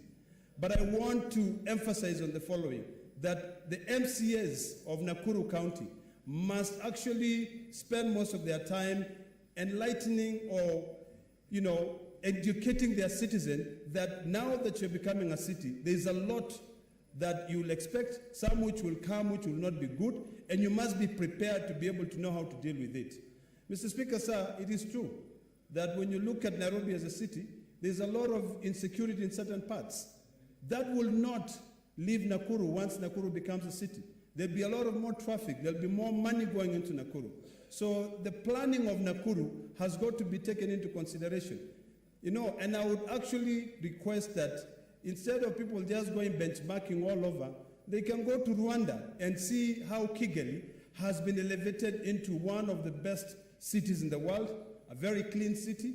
I hope that with the elevation of Nakuru municipality into becoming a city, the municipality will become much cleaner. So, Mr. Speaker, sir, I support this, and I hope that other counties will follow suit. And in this Senate, before the end of this term, we can be able to elevate a few other municipalities like Kiambu into a city so that we can all enjoy the benefit of a city. I thank you, Mr. Speaker. Senator Nderitu. Asante Bwana Spika kunipa fursa hii. Kwanza mwanzo nataka kusema kwamba naunga mkono mji wa Nakuru ufanywe jiji, kwa sababu mimi nilikuwa mwenyekiti wa kamati ya ugatuzi ambao tulishughulikia masuala hayo kwa mapana na marefu, Bwana Spika. Na ukweli usemwe, nataka kumshukuru kwanza Senator Susan Kihika kwa sababu alijifunga kibwebwe na akasema ya kwamba ni mpaka tuangalie haya masuala kwa kindani. Na Bwana Spika, kulingana na sheria ambayo iliyoko katika katiba yetu, katiba ya Kenya inasema ya kwamba kulingana na mambo ambayo yanapaswa kufuatiliwa, Nakuru imeweza kujikimu kikatiba, na kwa hivyo hatuna lolote ila kuipatia hiyo kufanya jiji. Bwana Spika, ukiangalia kwa mambo ya idadi ya watu inapaswa kuwa zaidi ya 2.5 laki, lakini Nakuru yenyewe iko na zaidi ya watu 300,000. Bwana Spika, ukiangalia kwa mambo ya usafi na mazingira, mimi nimepigwa na butwaa chakari kuliposemwa ya kwamba Nakuru hawajazingatia hiyo. Na mimi nilipotembea pale niliona ya kwamba kinyezi chote ambacho kinapelekwa upande wa chini kimekuwa kikitumika kwa kutengeneza makaa, na watu waliotembea na wao huko, nakumbuka Seneta Nyamunga na Seneta Kabaka, Mungu amlaze mahali pema peponi, tuliweza kununua makaa hayo na tukaona ya kwamba ni makaa ambayo yanafanya kazi ya safi kabisa. Kwa hivyo Bwana Spika, kwa upande wa mazingira hiyo waliweza kupita. Kukusanya takataka, Bwana Spika, tulitembea mahali kunaitwa Gyoto pale Kiamunyi, Bwana Spika, na tukaona ya kwamba wameweza kufanya vile ambavyo tulikuwa tumewaahidi kufanya, na takataka zimekusanywa vizuri na tayari wameanza na wanatumia ile ardhi kwa kupanda hata miti, Bwana Spika. Bwana Spika, kwa upande wa afya tuliweza kutembelea hospitali na tukaona ya kwamba hospitali yenyewe hata wameweza kuweka hata sehemu zingine kando, ambapo mahali tuliona ya kwamba watatumia zaidi ya milioni 600 kuweza kutengeneza wadi za mama na wale wengine kuweza kulazwa pale. Bwana Spika, kwa hivyo kwangu mimi naunga mkono ikiwa ni mambo ya barabara, Bwana Spika, tulienda tukaona ya kwamba walituonyesha yale mambo ambayo wanapanga kufanya na tayari walikuwa wamepitisha katika assembly yao na wakakubaliana vile ambavyo watakavyofanya. Kwa upande wa uzimaji moto, Bwana Spika, walikuwa tayari wametengeneza pale, ukiingia mji wa Nakuru mjini, walikuwa tayari wametengeneza zile zimamoto na wakatuonyesha vile ambavyo zitakuwa zikifanya kazi. Kwa hivyo tayari walikuwa wamejitayarisha kwa mambo yale. Bwana Spika, jambo lingine ambalo pengine lilikuwa kizungumkuti ni haya mambo yanasemwa ya watoto wale ambao walikuwa wameondolewa na hiyo kaunti ya Nakuru. Bwana Spika, hiyo tunataka kukashifu, na tunakashifu kwa sababu Bwana Spika, let's control in low tones, please. Bwana Spika, tunataka kukashifu kitendo kile kwa sababu hiyo ni dhuluma dhidi ya binadamu na haitakubalika popote. Lakini kisikue hicho, Bwana Spika, ni kisingizio cha kutofanya Nakuru kuwa jiji.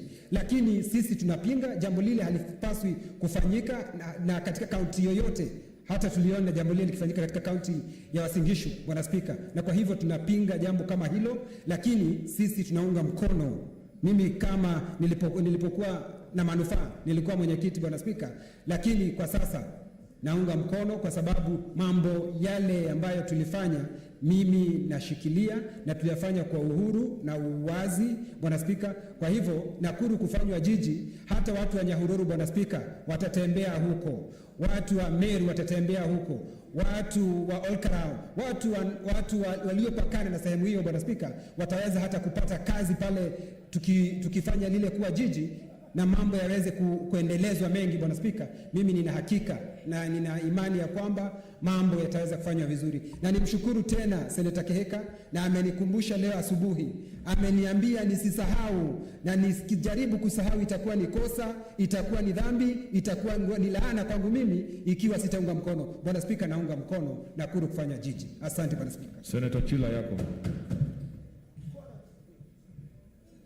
Thank you, Mr. Speaker, for giving me an opportunity to make my remarks about this motion. Mr. Speaker, I support this report that Nakuru must be conferred the city status. And Mr. Speaker, I do so because I hope in my lifetime Migori will be conferred city status. Now, Mr. Speaker, where I come from, the customs are very clear.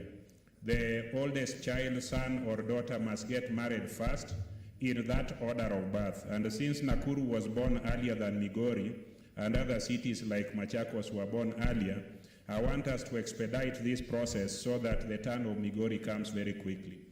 Secondly, Mr. Speaker, in my understanding, development is urbanization of rural areas. And I believe development is the responsibility of both governments, national and county governments. So I believe the national government must expedite and avail support to all counties, because it is the wish of every county to have a city. I mean, I would be glad to be associated and to identify as a resident and a person born and bred in Migori City. I'm sure Kajwang would like to be born or to be a resident of Homa Bay City. So the responsibility of the national government is to allocate more resources to counties, particularly for urban support projects, so that we have many more cities that would halt urban or rural-urban migration, and that again would strengthen devolution. Thirdly, Mr. Speaker, I want to say that what the governor and the current administrators of Nakuru did to the poor, did to the vulnerable people is not acceptable, but we must at this stage separate the issues. Let us not throw out the child with bath water.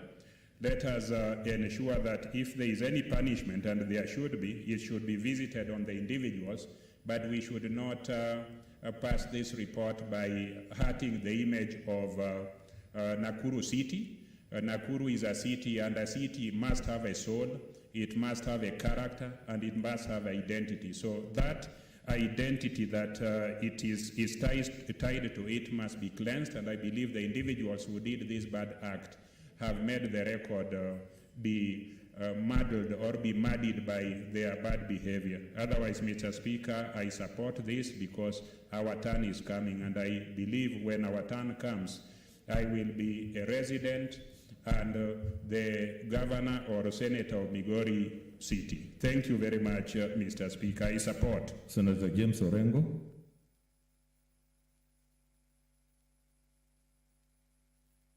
Thank you, Mr. Speaker. I also rise to support this motion.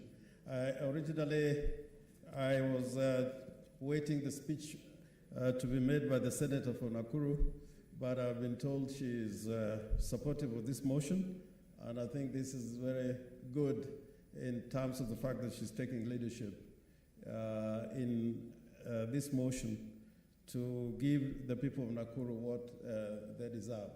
So I think one of the things that I really want to talk about, Mr. Speaker, is not about the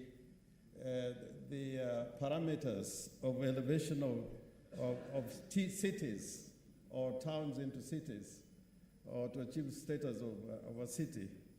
In fact, in all England, I think for a town or an urban area to become a city, the key requirement was that you should have a cathedral or a bus or railway termini, mundane considerations.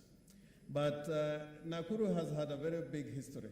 I think any town in Kenya that becomes a city must have the history like Nakuru has had over the years. This is a city where nearly everybody from, let me not say everybody, but you have seen Nakuru represented by leaders whose origins are from all over Kenya. As Mr. Speaker, you remember Achieng' Oneko was not necessarily a resident of Nakuru because his base was here in Nairobi and in Nyanza. But he, in the first Independence Parliament, he managed to be elected as a member of Parliament for Nakuru. Since then, we have had people from various communities and ethnicities elected in that city, that great city of Nakuru, which in my view, if it fails to achieve the criteria for being elevated to a city, then I don't know which other city or which other town can achieve that elevation. It has got unique features, unique characteristics that make it iconic. It has a lake, it has a vibrant population, a growing city, one of the fastest growing cities or towns in the country. It's got great features, mountains, and wildlife. It is unique, as I said in the beginning. But other than these statutory requirements, I think any town in Kenya that deserves being a city must be a place where any Kenyan can live. More than anything else, we should have cities that are accessible to all communities in Kenya. And I think Nakuru, over the years, in my experience, has been such a place in the country. And therefore, Mr. Speaker, I have every reason to support this motion and say that other urban areas which deserve to be cities should have the experience that Nakuru has had in the years.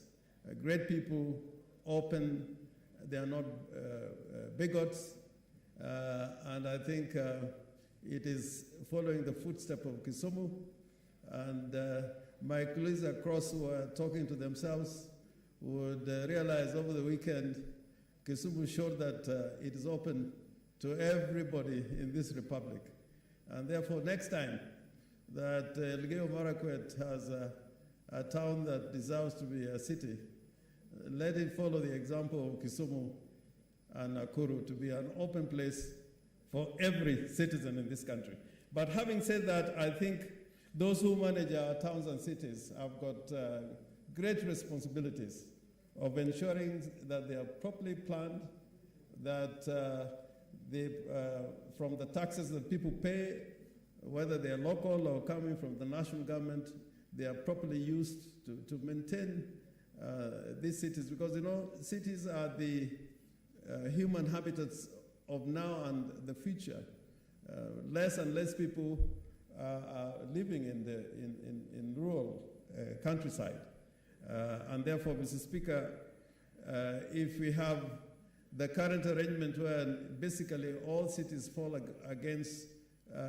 under devolved units, and this is where the great populations are, governors have extra responsibility of ensuring that this kind of habitats are livable, they are well planned, and that within it there are no complaints, the kind of which have been addressed in this report. And I hope that report in itself would not make any member fail to support this motion for the elevation of Nakuru to city status. Mr. Speaker, I don't think I have any further remarks on this. I support the motion. Senator Mwaruma. Asante Mheshimiwa Spika kwa kunipa fursa hii ili kuchangia na kuunga mkono huu mswada wa kufanya mji wa Nakuru kuwa mji mkuu. Naunga mkono kwa sababu mbili. Ya kwanza ikiwa ni kwamba ule mji wa Nakuru umefikia vile vigezo vyote ama umetimiza vigezo vyote vya kuwa mji mkuu.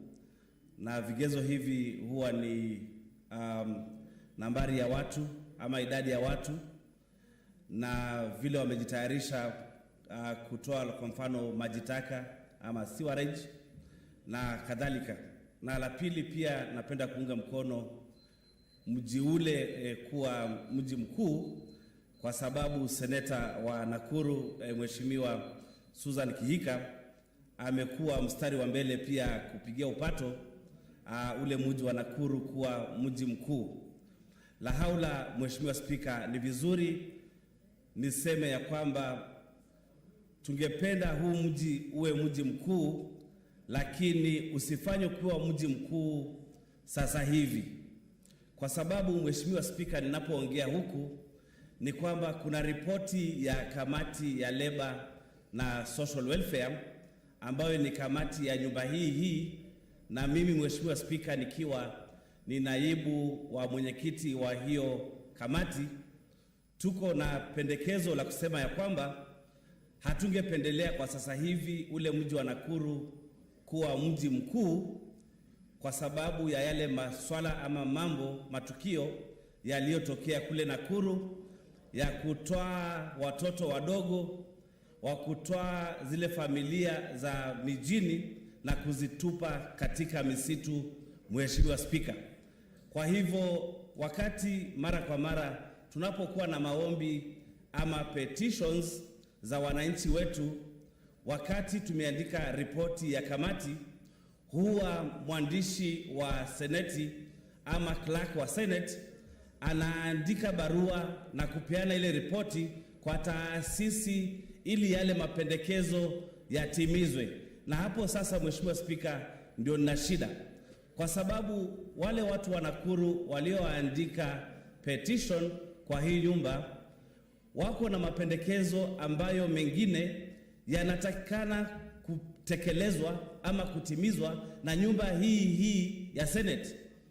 Na pendekezo moja ni kwamba tusipeane ule mji wa Nakuru city status kwa sasa, mpaka watuhakikishie kwamba kuna miundo msingi ama miundo mbinu ya kutosha ya kuhakikisha kwamba wale wananchi wote wanaoishi mji wa Nakuru, ikiwa ni walalahoi ama walalahai, maskini ama tajiri, watapatiwa nafasi yao ya kuishi mji wa Nakuru bila kutatizwa na mtu.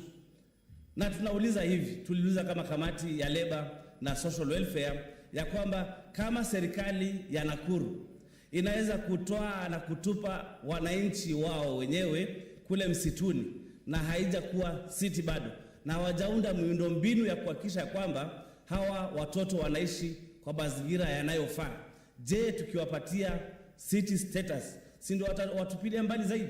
Kwa hivyo, Mheshimiwa Spika, naomba wenzangu wanikubalie kwamba kwa sasa hivi tuangushe huu mswada, alafu tupeane serikali ya Nakuru muda kidogo ili wajifahamu, wajielewe, waunde miundo mbinu ya kutosha ya kuhakikisha kwamba mwananchi yeyote anayeishi Nakuru ako na haki sawa na yule mwingine, awaye maskini ama tajiri, Mheshimiwa Spika. Kwa sababu vile Mheshimiwa Mtula Kilonzo amesema, wale wananchi waliotupwa porini, msituni na wengine wakaliwa na wanyama, Mheshimiwa Spika, wako na haki kama sisi wengine, na tukitoa damu yao na damu yetu yote, damu yenyewe ni nyekundu. Kwa hivyo ningependa kusihi wenzangu, kwa sababu tuko na report tayari na Mheshimiwa Sakaja amejaribu online kuingia lakini hajaweza. Kwa niaba ya kamati yangu naomba ya kwamba tuangushe huu mswada kwa leo, tuwapatie serikali ya Nakuru wajielewe na wapate ufahamu wa kulea watu wao vizuri, alafu kwa muda mwingine ujao wa usoni tupitishe huu mswada wa kuwa na city status. Hakuna mtu ambaye hataki kuwa na city. Zamani kwetu tukitoka kule Taita. Okay, muda wako umeisha. Senator Langat. Thank you, Mr. Speaker, for also giving me this opportunity to say something about this particular motion of elevating Nakuru town to a city. It has all that it takes, being an agricultural hub.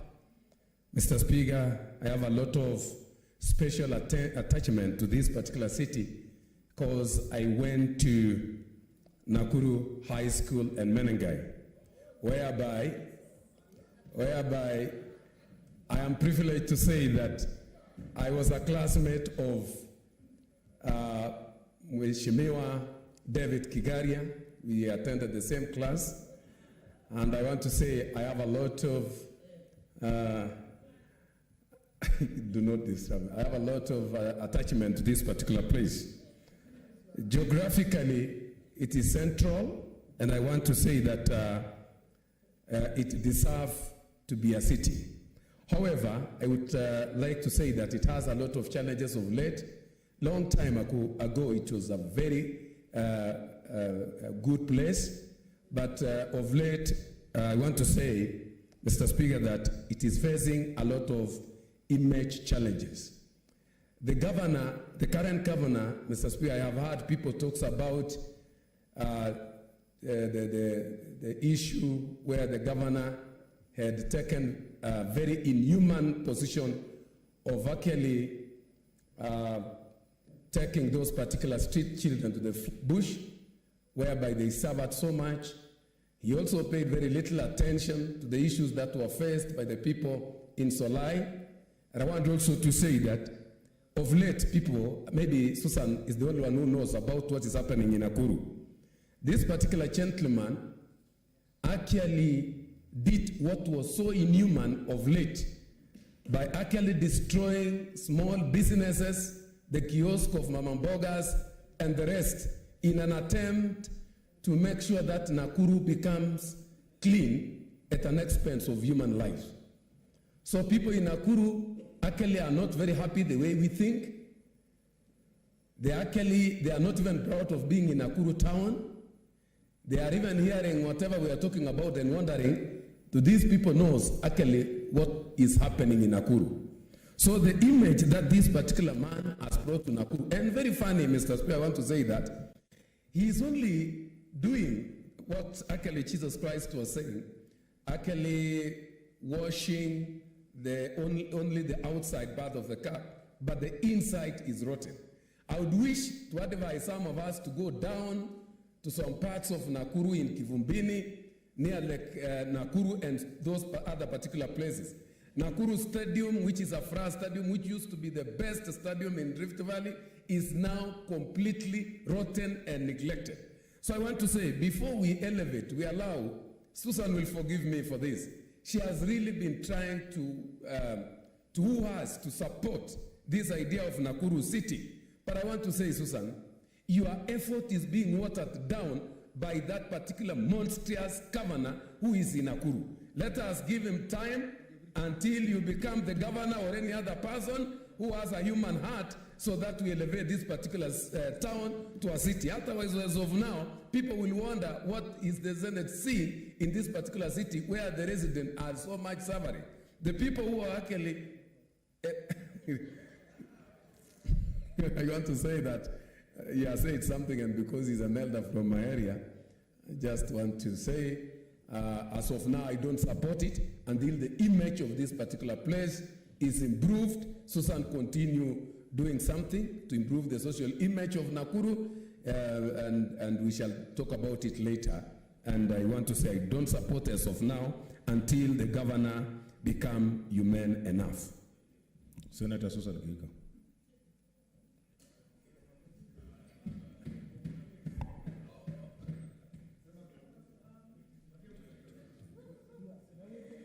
Thank you, Mr. Speaker. I also rise to contribute to this very important motion that has a lot to do with my wonderful, beautiful county of Nakuru. Mr. Speaker, like most of my colleagues who have spoken before me, I'm very conflicted this afternoon. And the reason I'm very conflicted, Mr. Speaker, is because in all being very pragmatic and looking at the big picture, Nakuru deserves to be a city. Nakuru, like Kisumu, Mombasa, and Nairobi, should be a city, and it has done well so far, that there is nothing really that should stop it from being a city.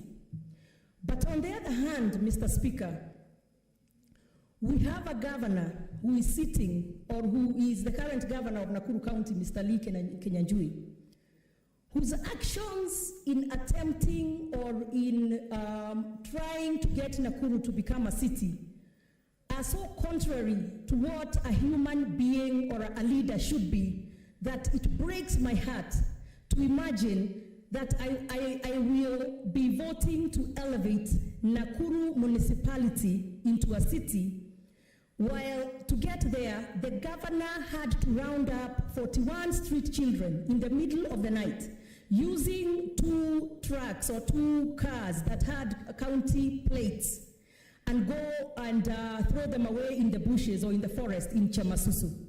And out of those 41 children, only 36 were able to were recovered. So as we speak, and as I stand here today, asking or pushing forward so that my county or Nakuru municipality can become a city, the issue of those 5 missing children, who I would imagine or assume were probably eaten by hyenas in Chamasus, really hangs heavy on me as a mother and as a leader. So that when I say I'm conflicted, that is part of the problem. I have also watched the governor very heartlessly displace the Matatu group in Nakuru County. They have been removed, forcefully removed from where they used to operate from, just in trying to make sure that Nakuru was able to attain their city status. They were taken to the outskirts of town, where very old women, for example, have to move all over the place without knowing where to go to board the matatus, in a place where there is no water, there are no toilets, and it is just inhumane. So when I say again that I'm conflicted this afternoon, Mr. Speaker, that is what I am speaking to. However, Mr. Speaker, I will not penalize the wonderful people of Nakuru County, of Nakuru Town, Nakuru municipality, who deserve a city, because then it will give a better business environment. Many hotels have closed down. By elevating it to a city, we get more tourism. But I must say that Nakuru must not proceed in a way that it only caters to the rich people in Nakuru, where the poor are seen to be an eyesore and therefore removed from the town, where the street children are rounded up and thrown into the forest, just so that those who are an eyesore to the governor and his administration can be removed so as to attain city status.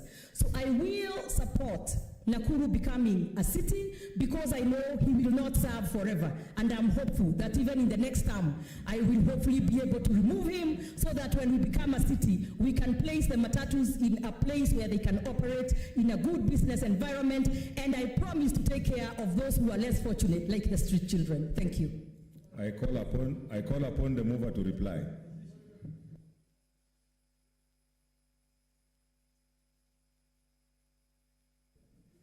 Mr. Speaker, I beg to reply, and very briefly, responsibility will follow this conferment, and that was the word of Senator Wetangula and Professor Kindiki. Number two, the resolution of the House must be seen as the report of the Devolution Committee, the debate that has been captured in the Hansard, and the report of the Labour Committee on the issues surrounding street children. Number three, in the words of Senator Mutula Kilonzo, I want to beg the House to approve the report, but not to forget the things that have been brought before the Senate that are still outstanding. Finally, Mr. Speaker, the city of Nakuru, if it comes to fruition, will not be about Lee Kinyanjui. Today is governor, tomorrow, or at some point someone else will be governor. It will not be about Susan Kihika. Today she's a fellow senator, tomorrow she could be in the Council of Governors. It is not even about my brother Peter Kajwang, who is an MCA in Nakuru. Mr. Speaker, Nakuru City is about the 42 communities and Kenyans and the millions of people who call Nakuru home. Mr. Speaker, with that, I beg to move and urge the House to support the report of the Devolution Committee. Thank you. Okay, order senators, I want to give a bit of direction on this.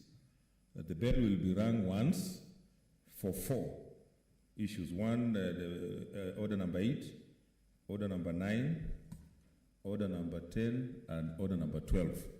And for the motion on at order number 12 is a matter affecting counties, therefore we shall also vote by delegation, just like this.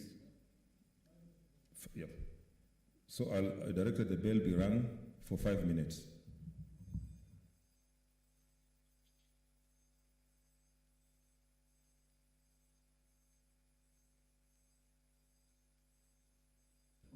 Yeah, those who are online, you log in again so that you're able to vote.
Those who are out, come in, come in.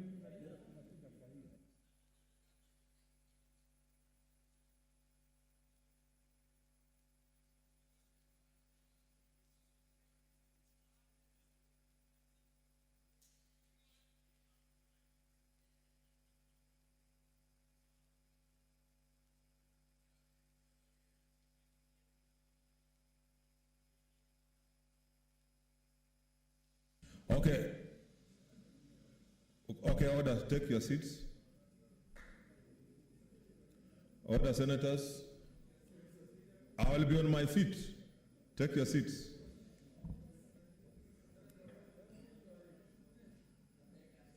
So we have 4 divisions. We are starting with the first one.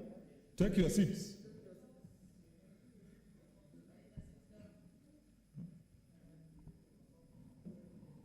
Oh, you has told me it's okay.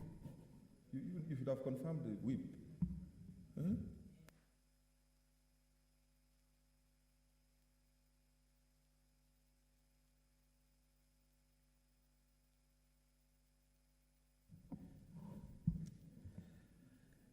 Okay, now put the question, which is that the Mental Health Amendment Bill, Senate Bills number 28 of 2020, be read a second time. Can you tell us? One for the eyes and another for the nose.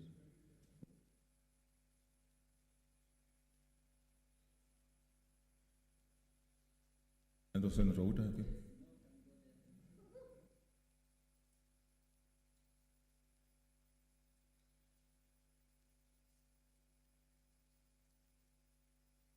Okay, that's mental health.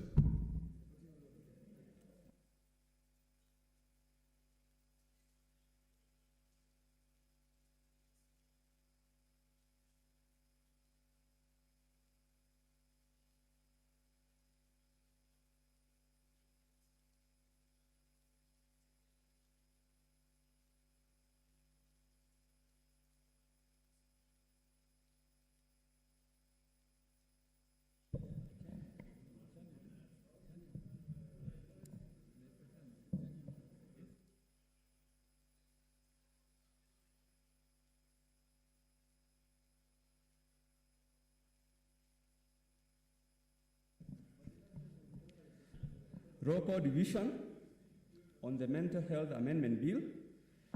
Senator Adan Dulo Fatuma, Isiolo County.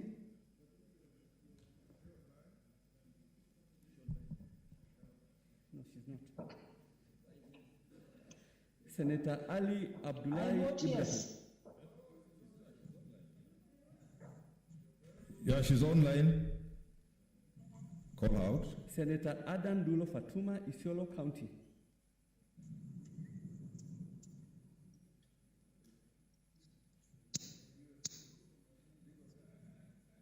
She's there.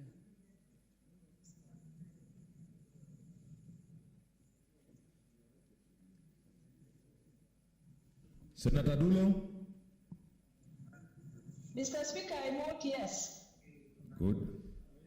Senator Ali Abdullahi Ibrahim, Wajir County.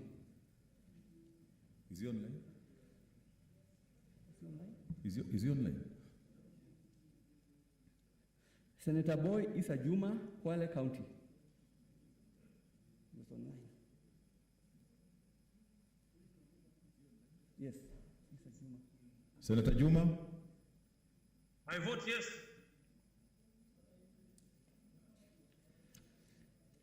Senator Cherarkei Samson Kiprotich, Nandi County.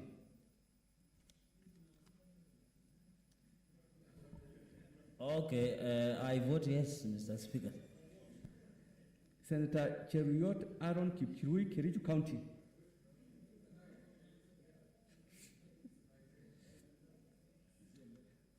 He had not logged in. Senator Haji Abdul, Garissa County. I vote yes, Mr. Speaker, sir.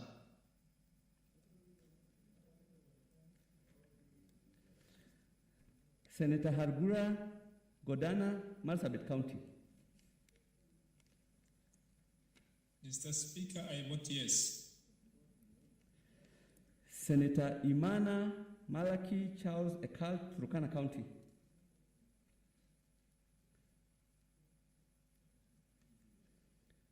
Senator Kajwang Moses Otieno, Homa Bay County. Mr. Speaker, I vote yes. Senator Kamar Margaret Jepkoech, Uasin Gishu County. Mr. Speaker, I vote yes. Senator Kangata Irungu, Muranga County. Senator Haniri George, Vihiga County.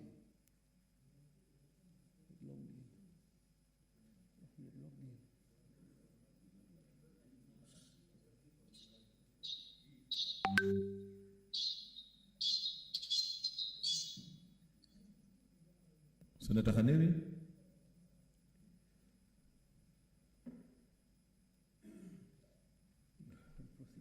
Okay, proceed, you'll come back. Senator Kibiru Charles Rubenson, Kirinyaga County. Mr. Speaker, I vote yes. Senator Kihika Susan Wakarura, Nakuru County.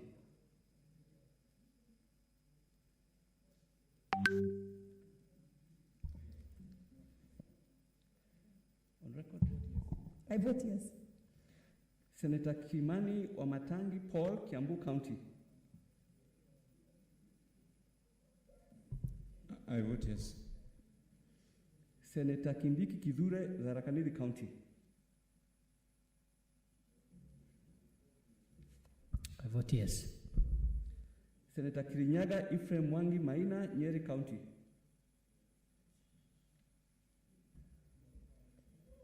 I vote yes. Senator Langat Christopher Andrew, Bomet County. I vote yes. Senator Lelegwe Steve Lutumbesi, Samburu County. Lelegwe vote.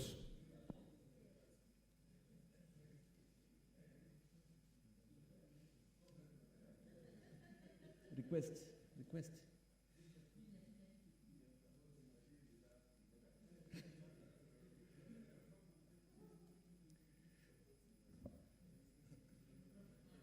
I vote yes. Senator Linturi Franklin Midika, Meru County. Mr. Speaker, I vote yes. Senator Loitip Anwar, Lamu County.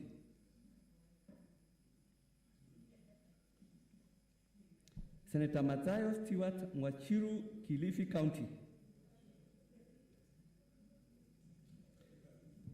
Senator Mahamud Mohamed Malim, Mandera County. Mr. Speaker, I vote yes. Senator Malala Cleophas Wahungu, Kakamega County.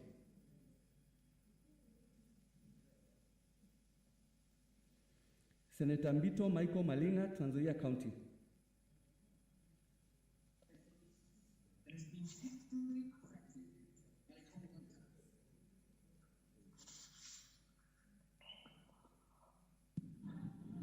Senator Mbito.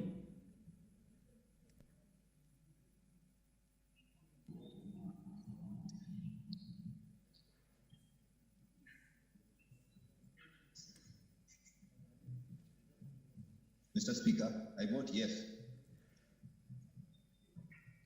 Senator Mbogo George Ochilo Ayako, Migori County. Mr. Speaker, I vote yes. Senator Mogeni Eric Okongo, Nyamira County.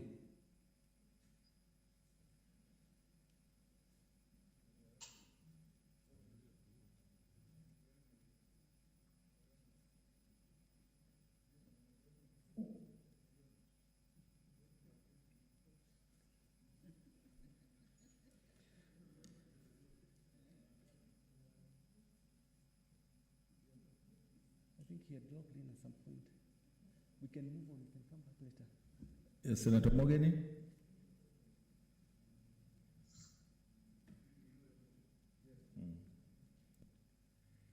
Okay, we should come back.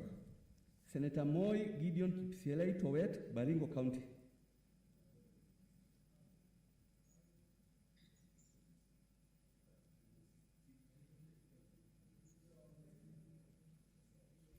Vote, Senator Moy.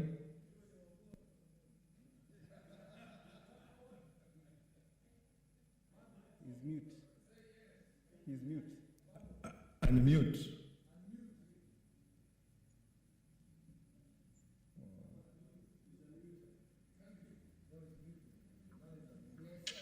Ndio.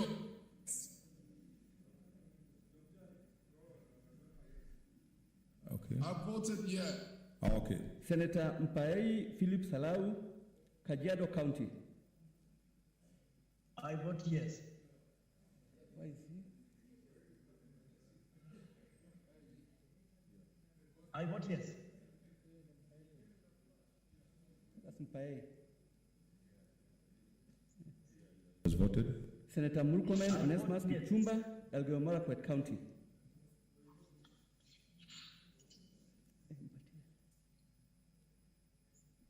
Mr. Speaker, I vote yes. Senator Mudama Agnes Kavindu, Machakos County.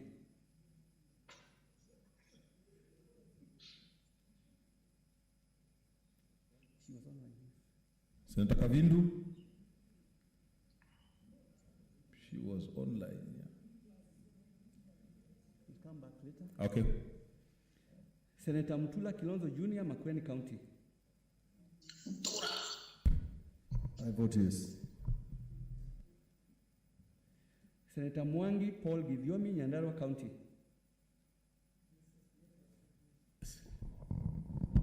Most experienced. Senator Mwaruma Jones Mashushe, Taita Taveta County. Mr. Speaker, I vote yes. Senator Munyihaji Mohamed Faki, Mombasa County.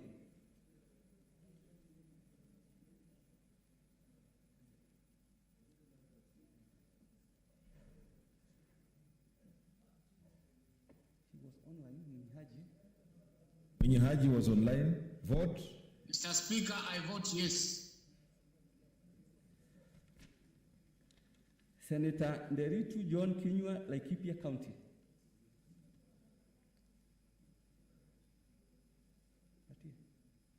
He's here. Request. Mr. Speaker, I vote yes. Senator Ndwiga Peter Njeru, Embu County. Mr. Speaker, I vote yes. Senator Olekina Ledama, Narok County. Mr. Speaker, I vote yes. Senator Ongeri Samson Kegengo, Kisii County. Mr. Speaker, I vote yes. Senator Orengo James, Siaya County. I vote yes. Senator Outa Frederick Otieno, Kisumu County. Mr. Speaker, I vote yes. Senator Pogisio Samuel Losuron, West Pokot County. Speaker, I vote yes. Senator Sakaja Johnson, Other, Nairobi County. Mr. Speaker, I vote yes. Senator Wako Sitwila Amos, Busia County. Wako. Requests. Yes. Senator Wambua Enokio, Kitui County. Yes, Speaker, I vote yes. Senator Wario Golich Juma, Tana River County.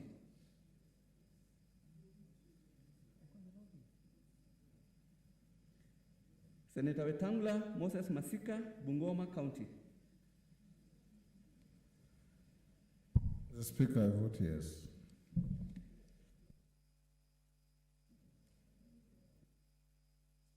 Repeat just for those who.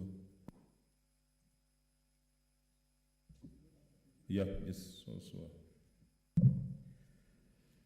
Senator Ali Abdullah Ibrahim, Wajir County. I vote yes. Don't, why are you meeting us when you want us to vote?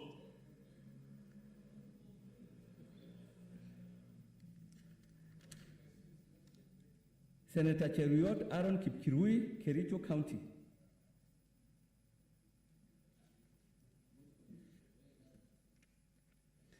Senator Imana Malaki Charles Ekal, Turkana County.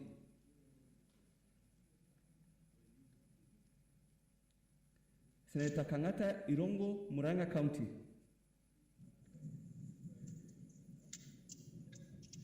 Senator Haniri George, Vihiga County.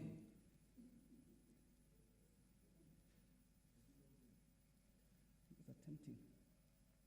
Haniri? Let's move on. Who else? Senator Senator Loitiptip Anwar, Lamu County. Senator Mathayo Stewart Machiru, Kilifi County.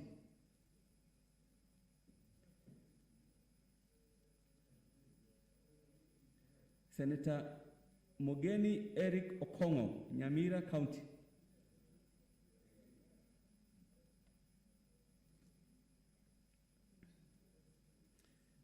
Senator Mudama Agnes Kavindu, Machakos County.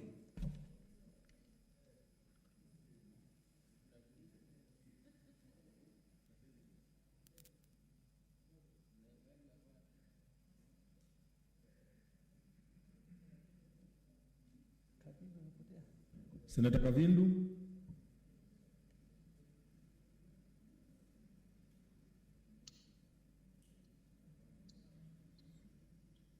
Yes, Speaker, I vote yes.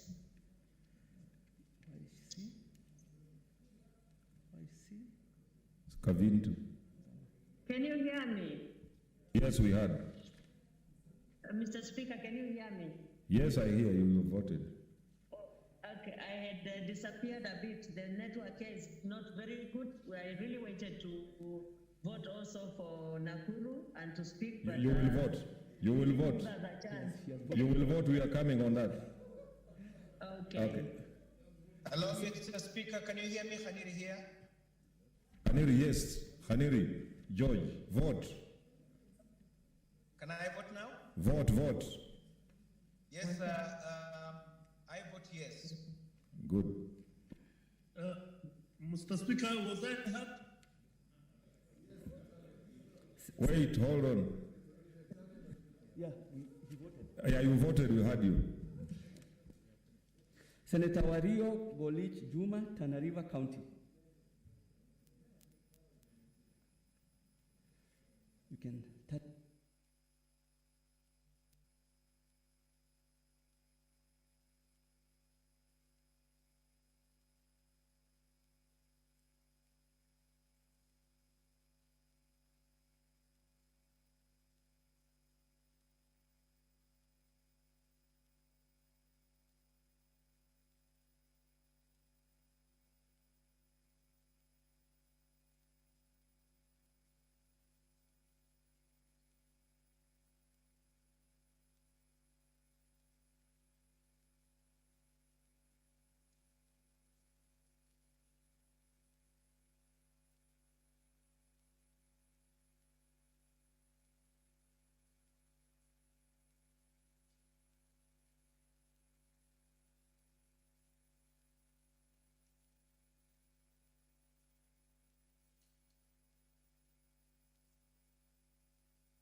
Okay, honorable senators.